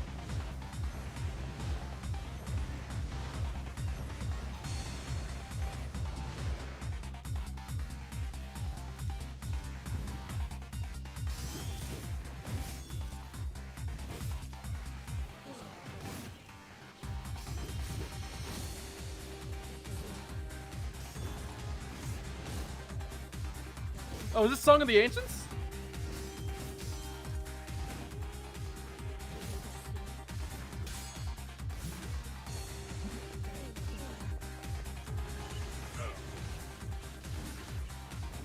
Kind of sounds like it.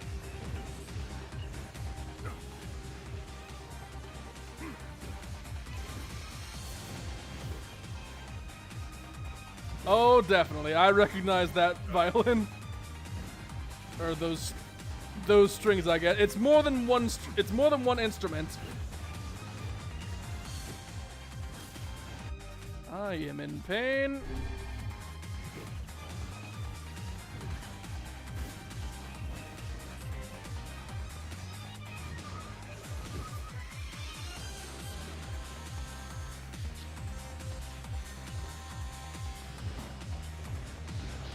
Still not a fan of this visual effect, if I'm being honest with you. I cannot see shit.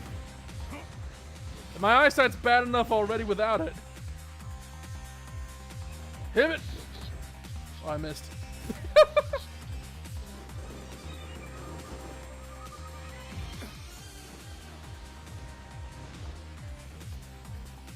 Oh, it's obscuring which version of the bullets it is.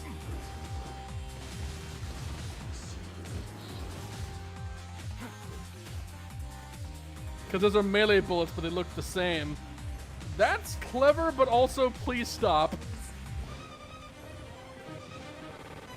Oh god, that string break, I did not like it.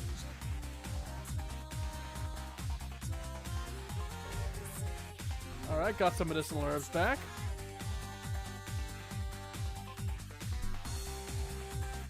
Any other vague explicit? Oh, soldiers of salt calling forth white death. They are legion, those who plunge the world into darkness. Oh, library time. Okay.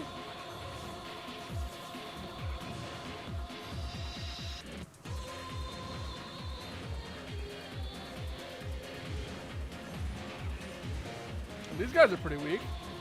Hold on. Can I just...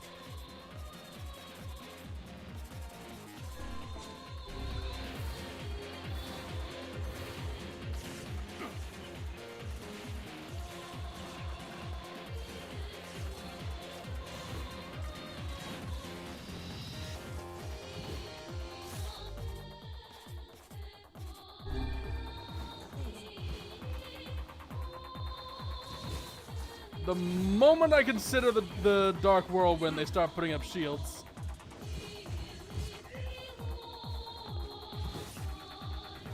Is this the...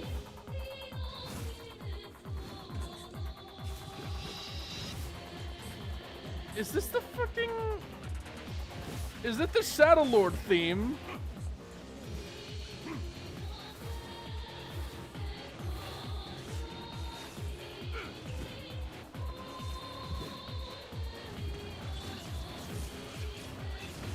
Keep hitting them. Keep hitting them. Why are they giving teleports?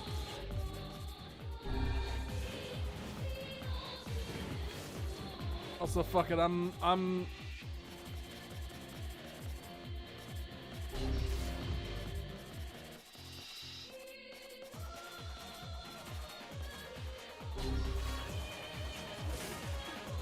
using something faster because the two-hand sword is not gonna cut it here.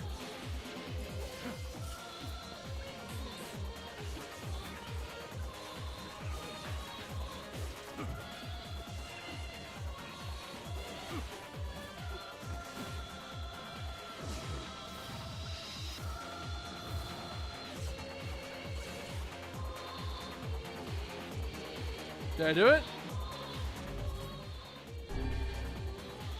I think I did. Obtain the one-handed sword, Fool's Embrace. Okay. The dragon's corpse brought death to the world, delivering unto it the power of magic. What does this mean? Also, Fool's Embrace. Ooh. That looks cool. and also really needs upgrades to be worthwhile.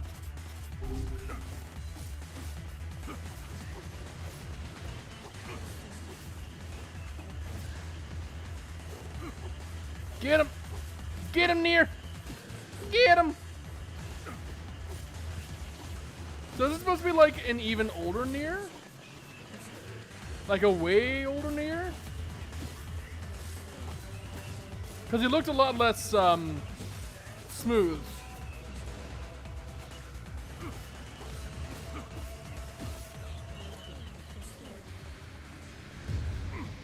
Oh god, is that? The hell are you? You're new.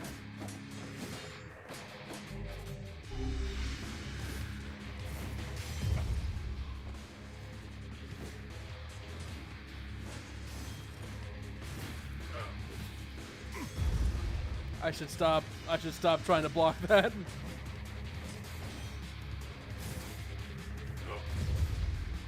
Ow.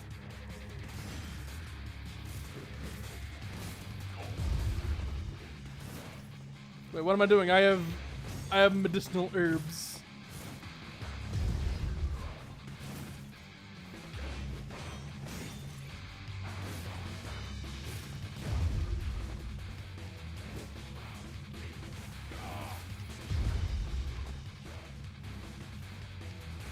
Hit it.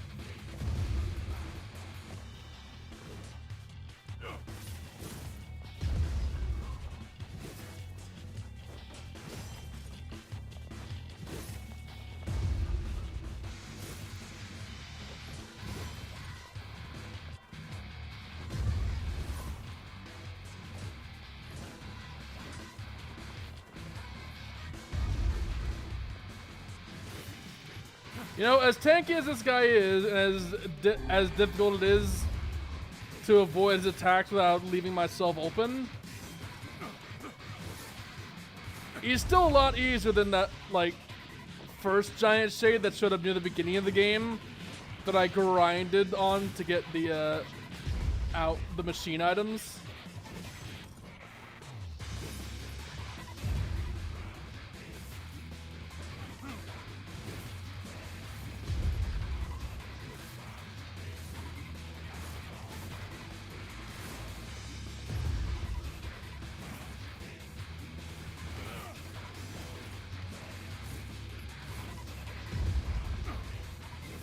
How many hits are you gonna take for me to break that armor off of you?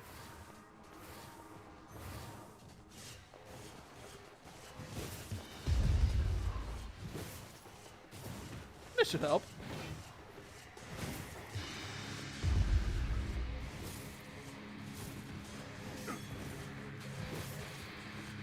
Gotta love that free damage over time. Gotta get that tri-disaster down so I get all my dots. So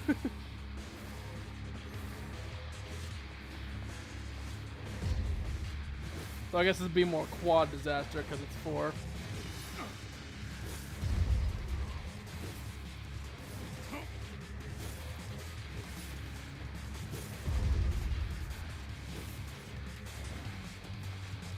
Come on. Just fall over already. Okay. So is this supposed to be like some kind of challenge mode or something? Because that's what it's playing like.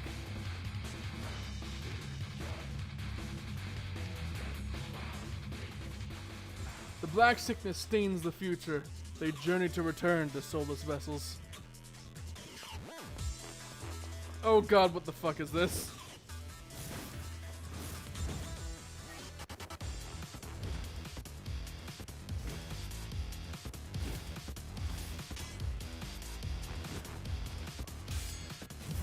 Hit it! And kaboosh.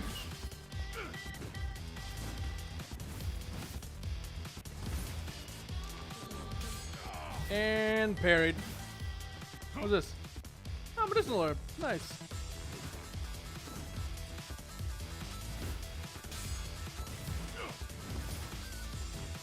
Ow. I think that's the only item that's been dropped this whole time.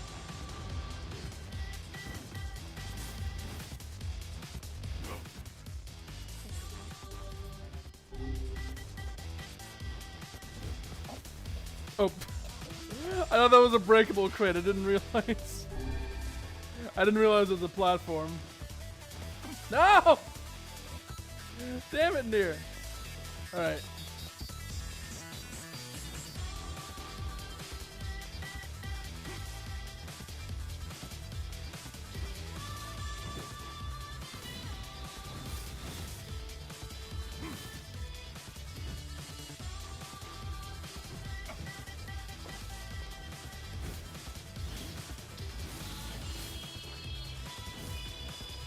And caboose!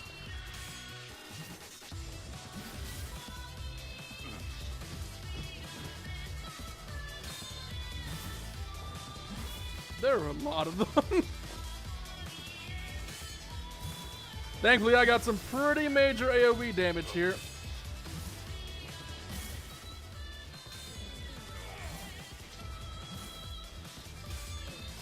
Yeah, keep getting parried, mates. It's gonna be all this free damage.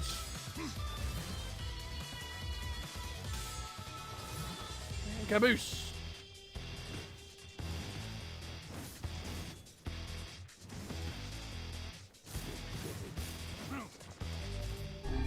Just heal up real quick. Oh god.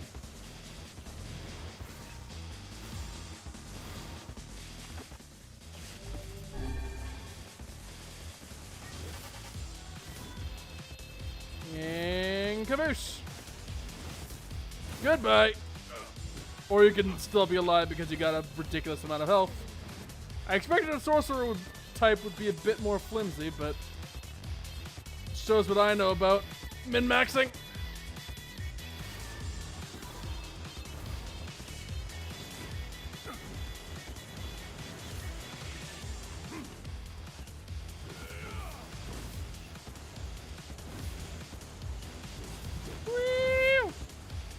Oh god, they're over there on the platforms too?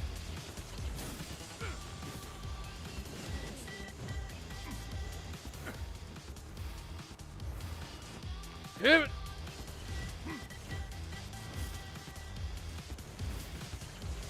Whee! Oh my god, just hit him with the small sword. I realize the larger sword is more canon, but wow, the large swords suck in this game.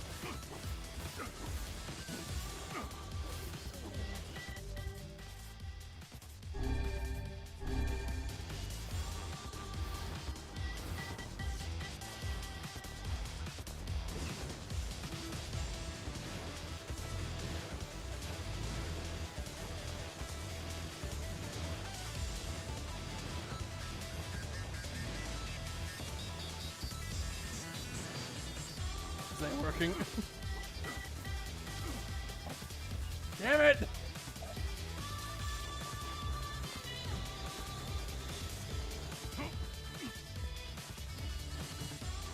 No!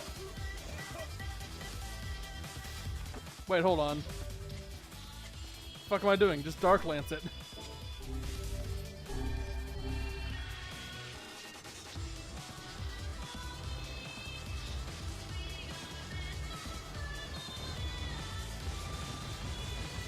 That does not do as much damage as I was hoping for.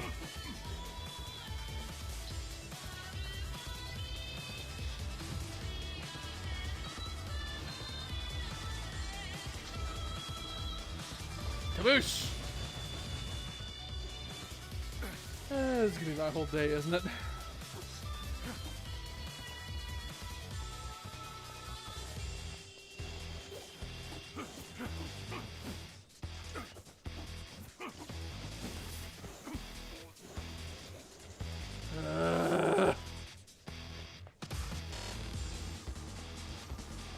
Thankfully, I should only need one more volley to get this.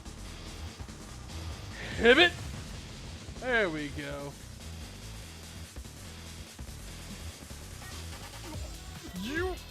I landed on that. Fuck you, game.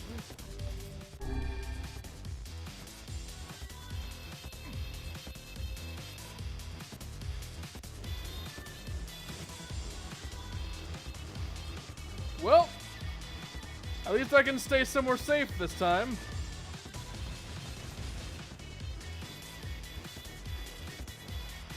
This is gonna take a while, isn't it?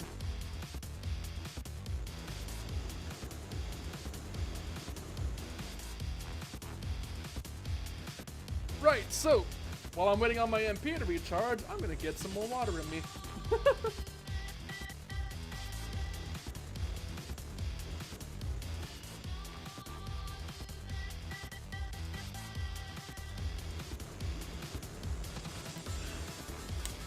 Taking a casual sippy. Also, to speed this up a bit,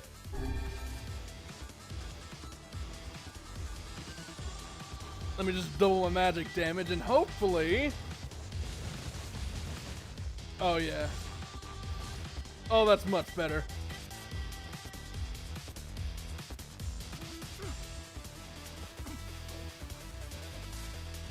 Well, I fell for the trap.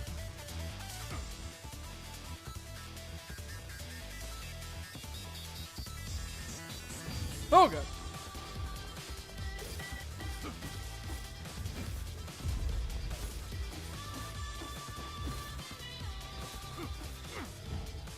Ow. Ow.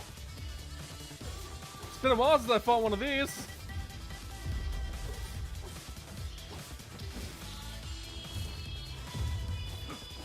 Can't parry that.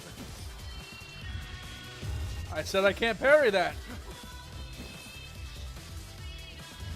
I said it. Fuck's sake. No! Do the thing I can parry.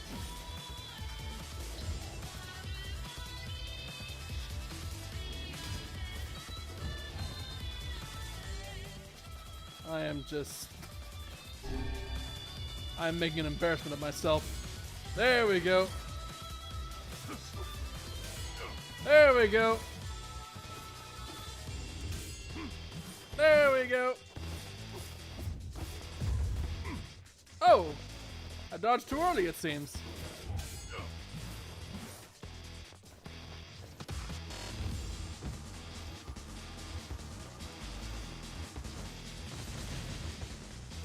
Okay. Is that it? Oh, thank God. Obtain the Kabuki outfit. System data saved. Earn 1,000 experience points. Yeah, medicinal herbs. So I got an outfit and a weapon. And another door. This looks like it is a challenge mode then. Okay, I'm gonna go back to the real world now.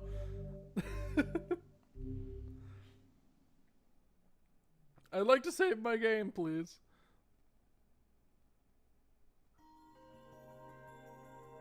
My word. Something wrong? I feel as if I've just awoken from a most unpleasant dream. Yeah, it did kind of suck, didn't I it? know what you mean. That happens to me whenever I read it. Right, so I would like to save my game, please.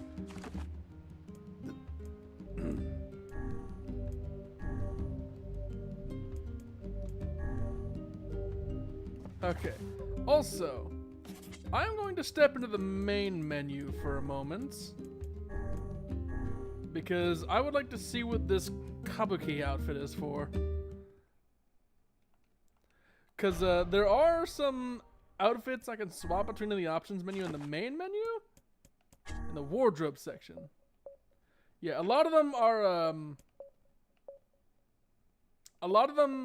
most of them are for like DLC, like, oh, Yorha, which I assume is a, I assume that's a meal. That's weird. I assume that's an Automata reference, but I don't know. So I haven't been playing with the alternate skins, but the Kabuki, as I've unlocked them, and I assume Emil is also for that. I assume that makes them purple? Okay. So let me play for a while with these. See if those look cool. I hope they look cool and aren't just like garish and silly. There's a time and place for garish and silly, I admit, but it's not usually what I like to play with. So let's see what your boy looks like with this kabuki set.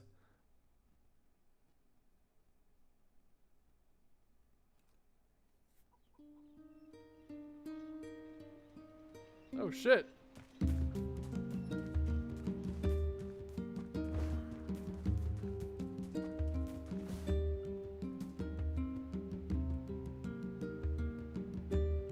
Oh shit, I look pretty cool actually. I like this. Okay, so the magic orb setting, I assume that changes enemy projectiles and not mine. Fuck it, I think I'll roll with this for a while. Hi. I kinda thought you'd never talk to us again. I understand you're doing this for the village, and that you don't have a choice. Yeah, and besides, I'm not just gonna stop talking to you. After all, it's like you said, no one stops. Pretty much, yeah. But look, why don't you go talk to Popola? I think she wanted to discuss the Shadow Lord with you. You know, as one does. Oh, and Devila? Yeah? Sorry about yesterday. I shouldn't have lost my temper like that. You don't need to apologize. Let him. Oh, So let me swap back to my, where is it?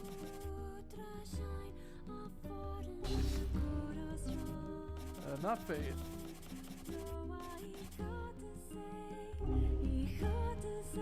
Fuck it, let's go with Faith for a while. I am curious as to what the kabuki outfits for the other two look like. I got some dialogue to rush through before I get to see them, though.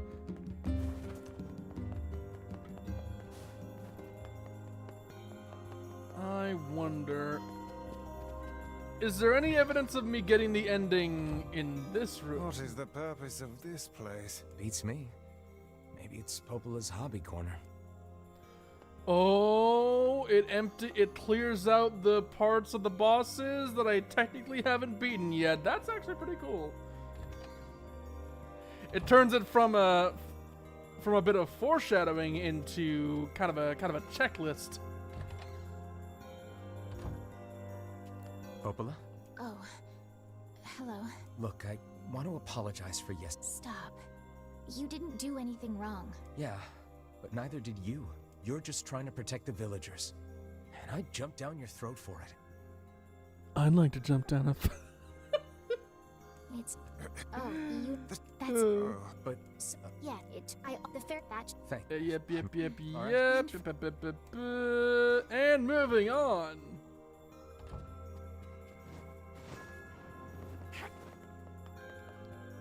Do I get to go out of the village now?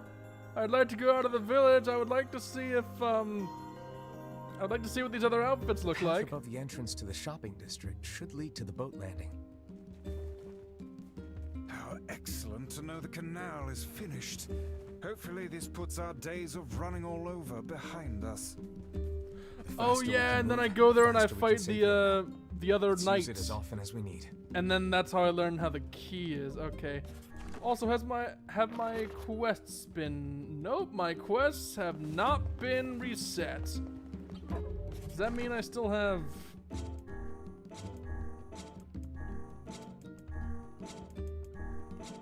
Okay, quests that I haven't completed, I guess I had to go pick those up again. Which makes sense. It's probably to account for like sequence breaking.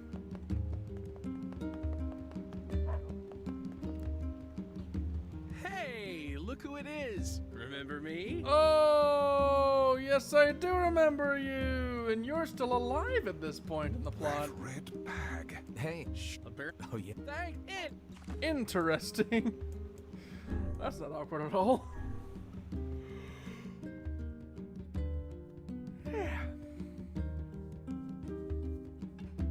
Oh god, that one boss fight of the boat is Lost probably Shrine's going to up be ahead, even just past easier. this cave.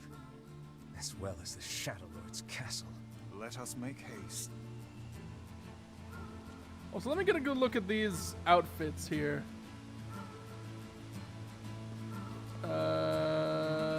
Emil, where'd you go? There he is. Oh, he's got a nice pink. He's got a nice pink going on. Looks kind of cute with that, actually. Oh, and it even changes his staff. But KAINÉ.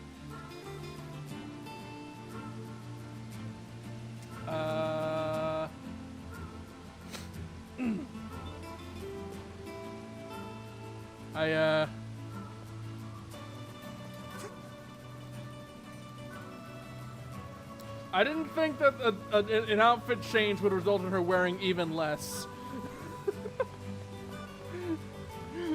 Goddamn lady, get a fucking jacket. Put something warmer on, you'll catch a cold.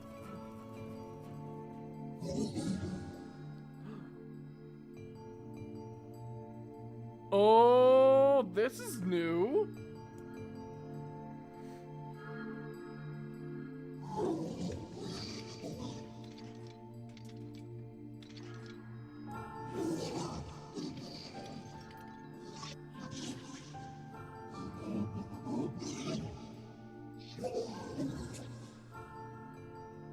So wait. They're actually like intelligent? I knew that they were like remnants of humanity and shit. Like that much was made very clear by the first ending, but they're actually conscious? Oh no.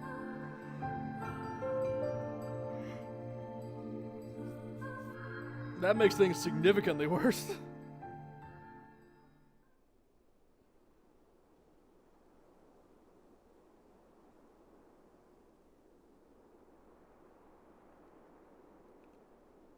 I've seen this.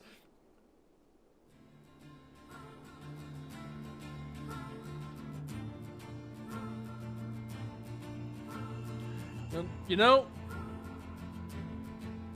I think Emil got the most advantage out of the costume change. Cause like NieR had to deal with like the trouble of dyeing his hair, so his head's probably all itchy as hell right now. KAINÉ has to wear even less. And all the while, Emil gets a sick pink parka. Like I'd like a pink parka jacket. Emil, you got a spare? No? Okay. How many times am I gonna have to go up and down these ladders by the time this game ends? Like really, really ends. Because this is the third time I've been required. And I know I'm gonna have to come up a fourth time for the Shadow Lord to face off the Shadow Lord. And that's not counting side quests. Well, I know they'll add more side quests.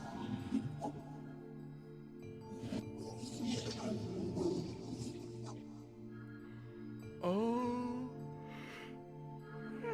Excuse me.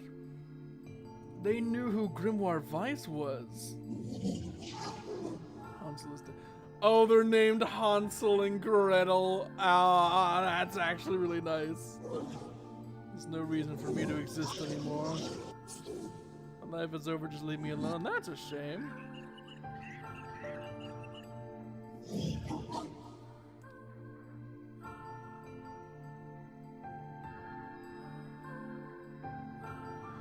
Oh, is the twist gonna be that, like, Gretel found a new reason to live? Sunshine, we finally get to bathe in blood. Don't talk to me. I want to kill so bad I can barely stand it. Oh. Oh, KAINÉ near the end of near the first ending, she was talking to someone, but nobody could figure out who it was. And then I completely forgot. Was she talking to Tyran the whole time and I just never caught on?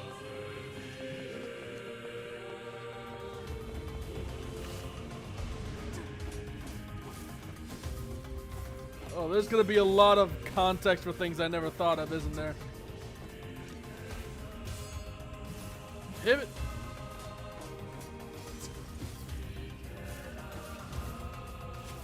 And caboose.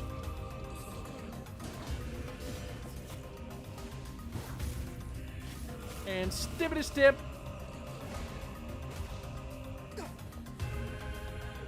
Actually, you know what? Since I've technically already beaten the game once, I figured there's no real reason not to use the DLC weapons. Hit it!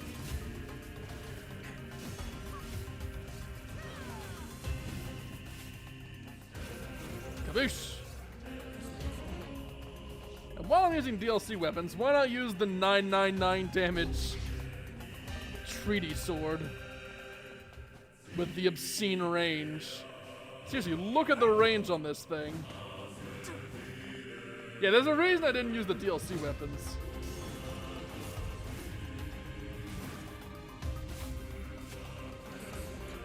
Though when they're armored, it still doesn't do that much.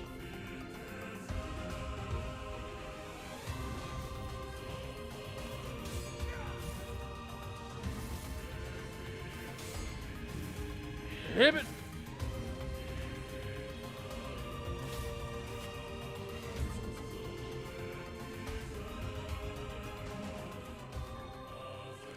I forget which way it's up? Okay, all the way through here. I gotta go through so many doors every time I come back to this place. I kinda hate it. Hit it. Oh god, do I have to redo all the puzzles as well? Oh god, it's fucking Master Quest.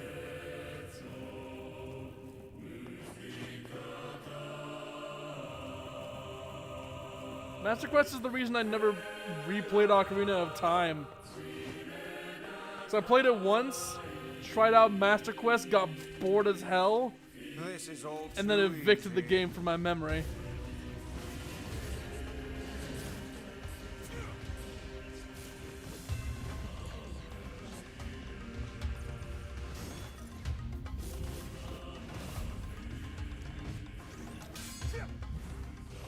Caboose!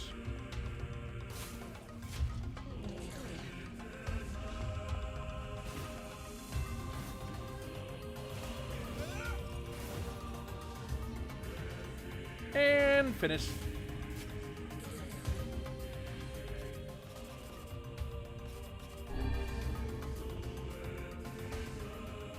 God, imagine this with the strength capsule. God, please let me hit something before this runs out.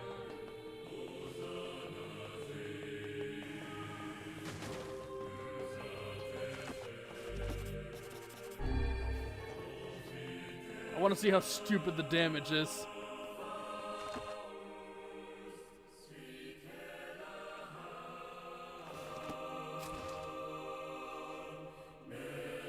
Or alternatively, it could just be a bunch of more empty rooms. I guess it would. Oh, god damn it. Why with the block puzzles?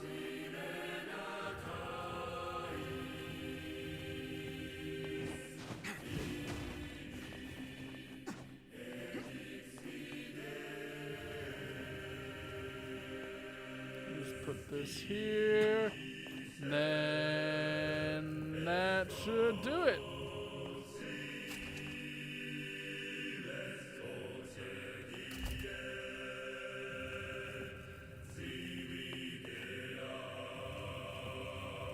Oh, New Game Plus. What would we do without you? With all those wonderful things you could do, like add new enemies, scale up enemies that were already there, or, and bear with me here, the greatest thing that New Game Plus can demand of you is present you with the opportunity to see new cutscenes and get more context and lore around the events of the game, and then lock them all behind redoing the exact same puzzles that you've already done. What's with these guys? Certainly not your garden variety, Shades. Well, yeah, they're talking now. Functional. Say, forest area, where incomplete shades gather.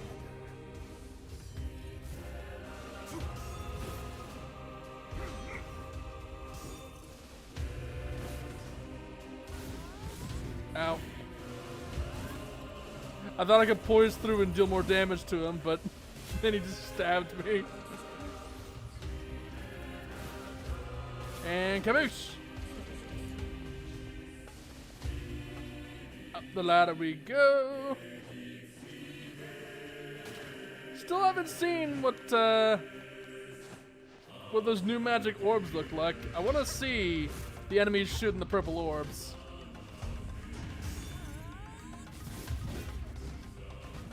Ow. Did you just... I'm gonna have to go all the way back down. No? Awesome. Thank you. I was about to get real mad.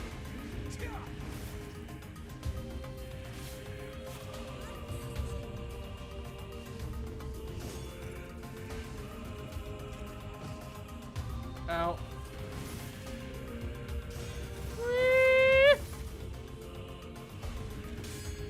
And goodbye. Or not.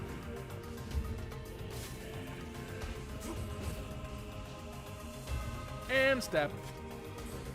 GG. Now where am I going? Oh, all the way around through all the doors in the building. So many fucking doors! Oh, thank God these doors are closed.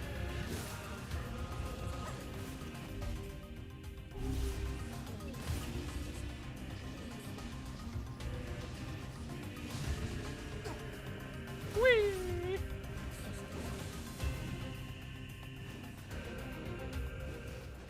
Oh, they're all dead. I wasn't sure, so I just kept swinging.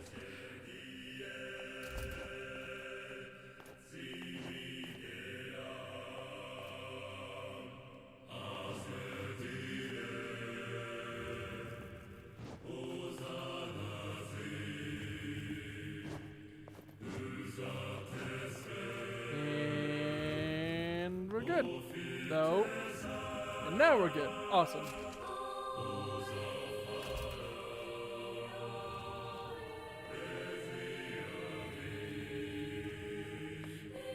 Gonna push this all the way over here. Also, medicinal herb that I do not need because I'm too awesome. And away we go. I think.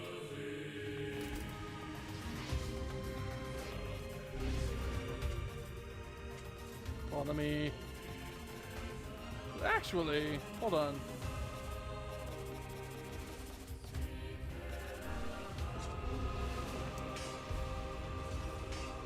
Oh, hell yeah.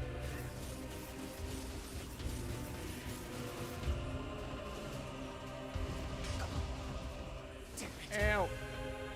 Wait, hold on. Does this do what I remember it doing?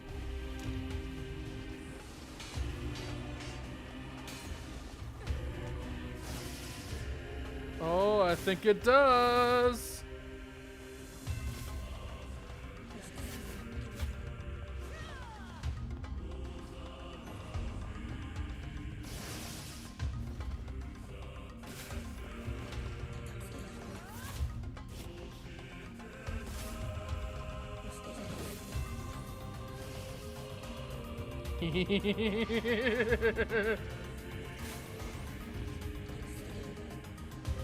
I've figured out how to circumvent the armor.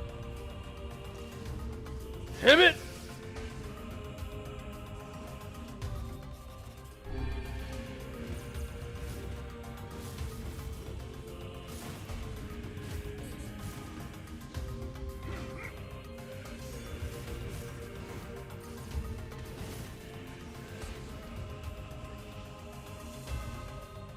So let me just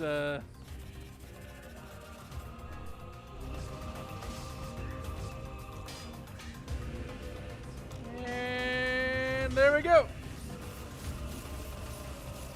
God, that's so many phantasms. Pivot!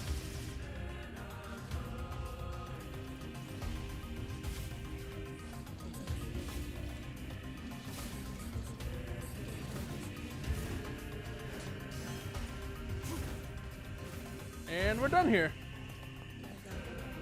Awesome. Yeah, I realize now I could have saved a lot of time in many fights if I just used the execution thing. But not against this guy.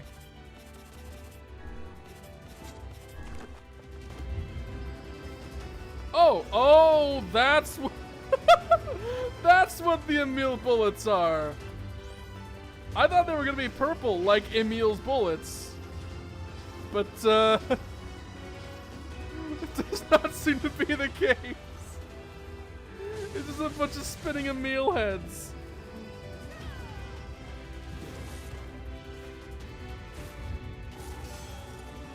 Oh, okay, that breaks parry.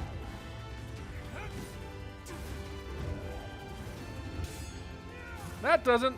Oh, whoa, God. Well, goodbye, Giant Shade. Concha. Drain MP and magic defense. Yeah, I'm never using that.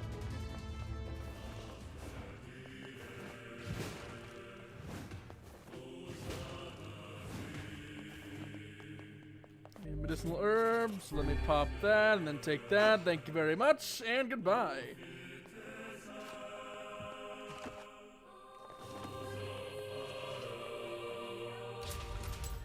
Now let's see if I remember how to get to the antechamber.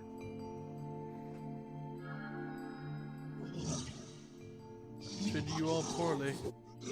I mocked you, betrayed you all because you went gestalt before the change was complete.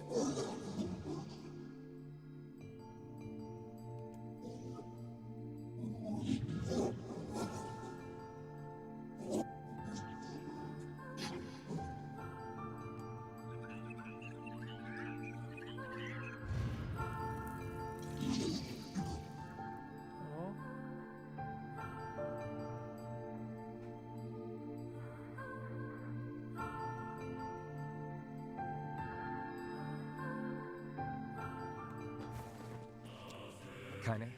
Emil? Look, from now on, I'm going to sleep outside with you.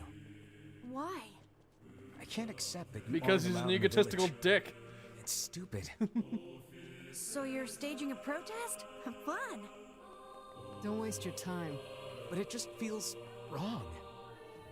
Well, that's really nice of you, but you still don't have to stay out here with us. Emil. You got a super important mission. You can't sleep out in the rain. What if you catch a cold? I mean- Besides, I like camping with KAINÉ. Sometimes we sit around the fire and tell stories, or roast. Emil, that's enough. I got a fucking image to maintain. Let's be real here. If KAINÉ hasn't caught a cold yet, then I don't think anyone's gonna be catching a cold in this game.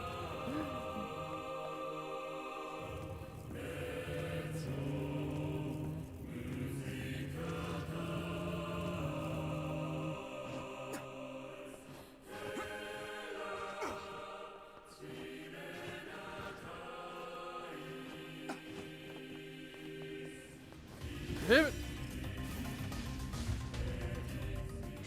Where is my dark execution?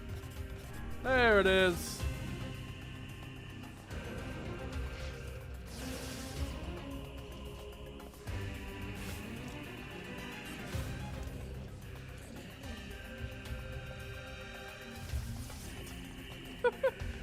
It really is that simple. Wow. These guys are a fucking joke. Absolute non-factor. Also, where am I? Here we go. We seem to be surrounded by a mob of helpless puppies. Just kick them aside.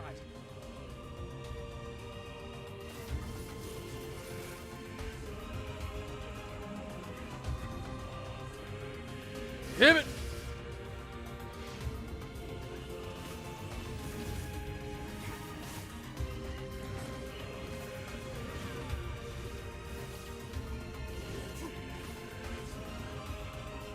Yeah, this Dark Execution thing, the fact that it can immediately blast off some of their armor by doing all that stun damage, that is nothing to shake a stick at unless that chick is an enormous katana.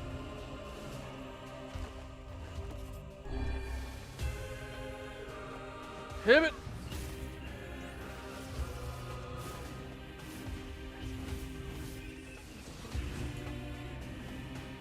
Eewee! Goodbye. Let me just save my game while I'm here. And let's go fight what's his face? Gretel.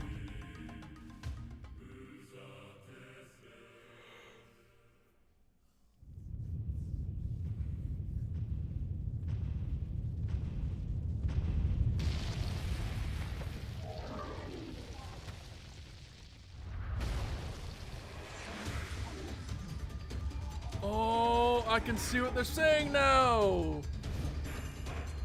They are saying shit. What's going on? There's dozens of them.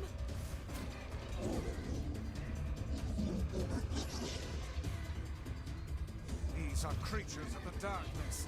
Lure them to the light. Pathetic to the end, I see. Aim for that statue. It's the leader. Oh, I am not their leader, it is I who rely on them. That's kind of sad. It is they who saved me.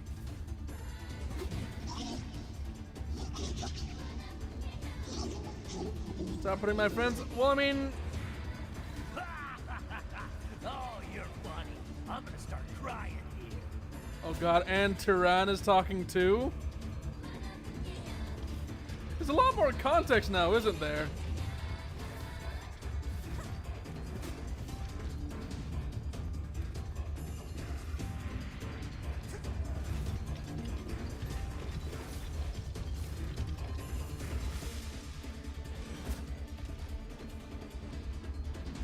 Hit it!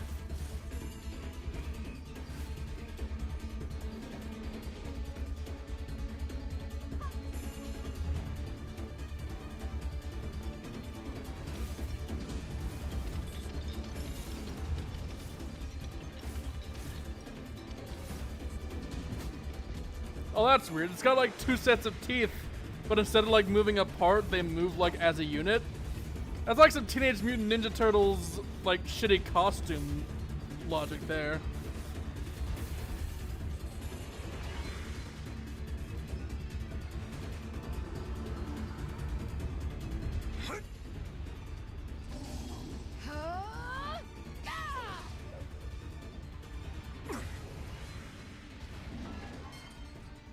Have you felled the beast?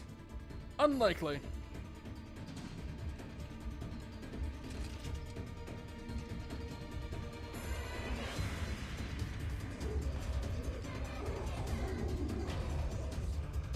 Yeah, he doesn't.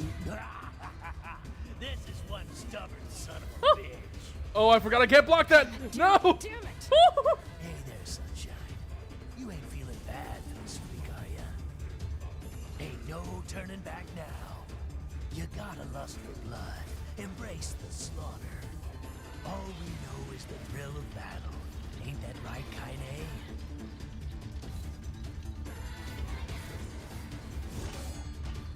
And parried. Oh shit, I forgot how overpowered I was. I'm so stupidly OP that I'm smashing him through the walls with my riposts. Oh, this poor man.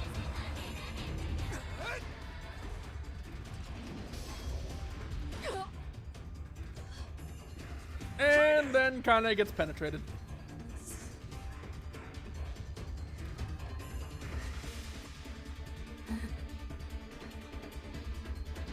Oh, you're kidding me. Though, remarks about her...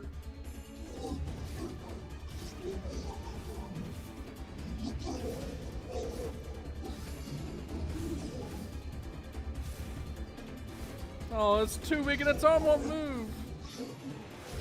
We are incomplete, but our friends make us whole.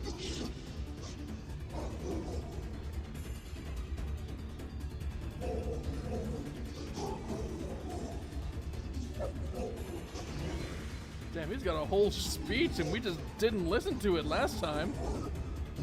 What happens if I let him talk?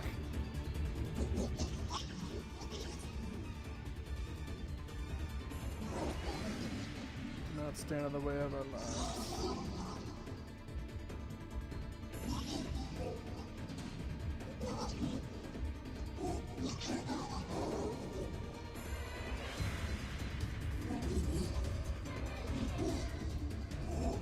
Got anything else, or are we looping dialogue at this point? Alright, I guess that's the end of it. Interesting.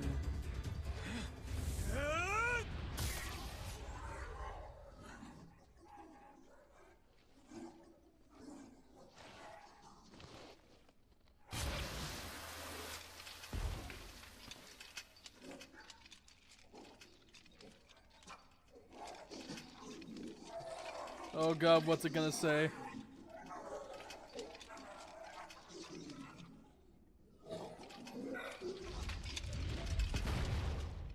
Nothing, I guess. Okay, I thought it was gonna leave some like final heartbreaking line and I was gonna be sad. I guess it kind of already said all it needed to say, didn't it? Kaine, are you all right? Kaine! Oh, this is the part where she gets like I fear possessed. there is little we can do for her. No! Kaine!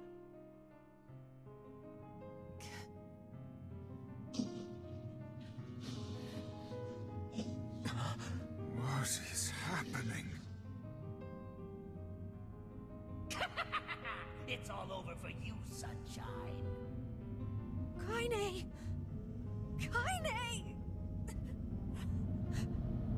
And caboose.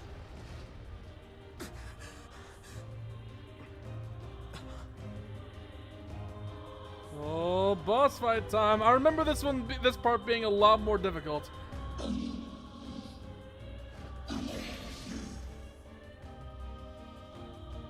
Also, I should probably swap to a more single target focus setup with the there we go. It's Kaine's shade! We've no other choice. We must Oh god, strike it down. the Emil bullets. Kaine! Come back! Oh, this ain't right. Now, pin her down. Kaine, please! Come back to us! Ow, ow, ow, ow, ow, ow, ow, ow.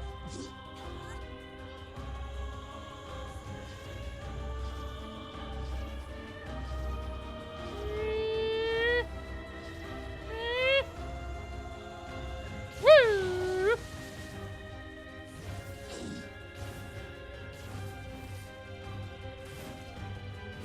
It's do or die time! I'll swallow you all. Not so much, apparently. Oh dear. You seem to forget, Tyran, we still keep our levels through new games. Oh, and it's time for Emil's Kaine! speech? Kaine! Kaine! I couldn't hold it back. I can't be with... We're always going to be together, if you try. I don't care how tough it is. We're gonna get you back. I like sleeping outside. Yeah, and because I'm then with you, Emil takes Kaine. over the I'm able fucking to the ignore my dialogue appearance pacing. and keep going because of you. I'm weak and I'm sad and I'm lonely, but you make me strong. You're my friend and I need you. So don't you dare leave me. I do still like that little detail. Every time I remember it, it makes me smile. Stop crying. Like, only when Emil calms down are we allowed to press A again. And thanks. I'm all right. Yor.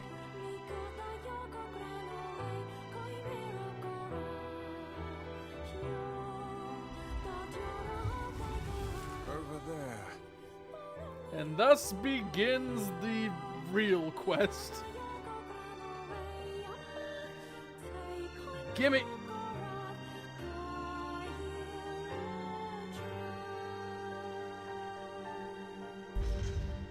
contain a mysterious stone And fragment. what is this, hmm?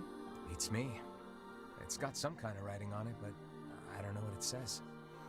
How remarkably useless of you. Well, let's go ask Popola. And back to the village we go for some exposition about stone key fragments. I've given the Bit a bit of nurse blah blah blah blah blah blah blah blah blah blah blah blah blah blah blah. You're Oh just- god, I gotta do the fucking tree again. No! I don't want to. The villagers know how much they've sacrificed, and they're all hurt. I want to do more reading. I've already read so much. Oh god, I think nearly half of the stream has just been me reading shit.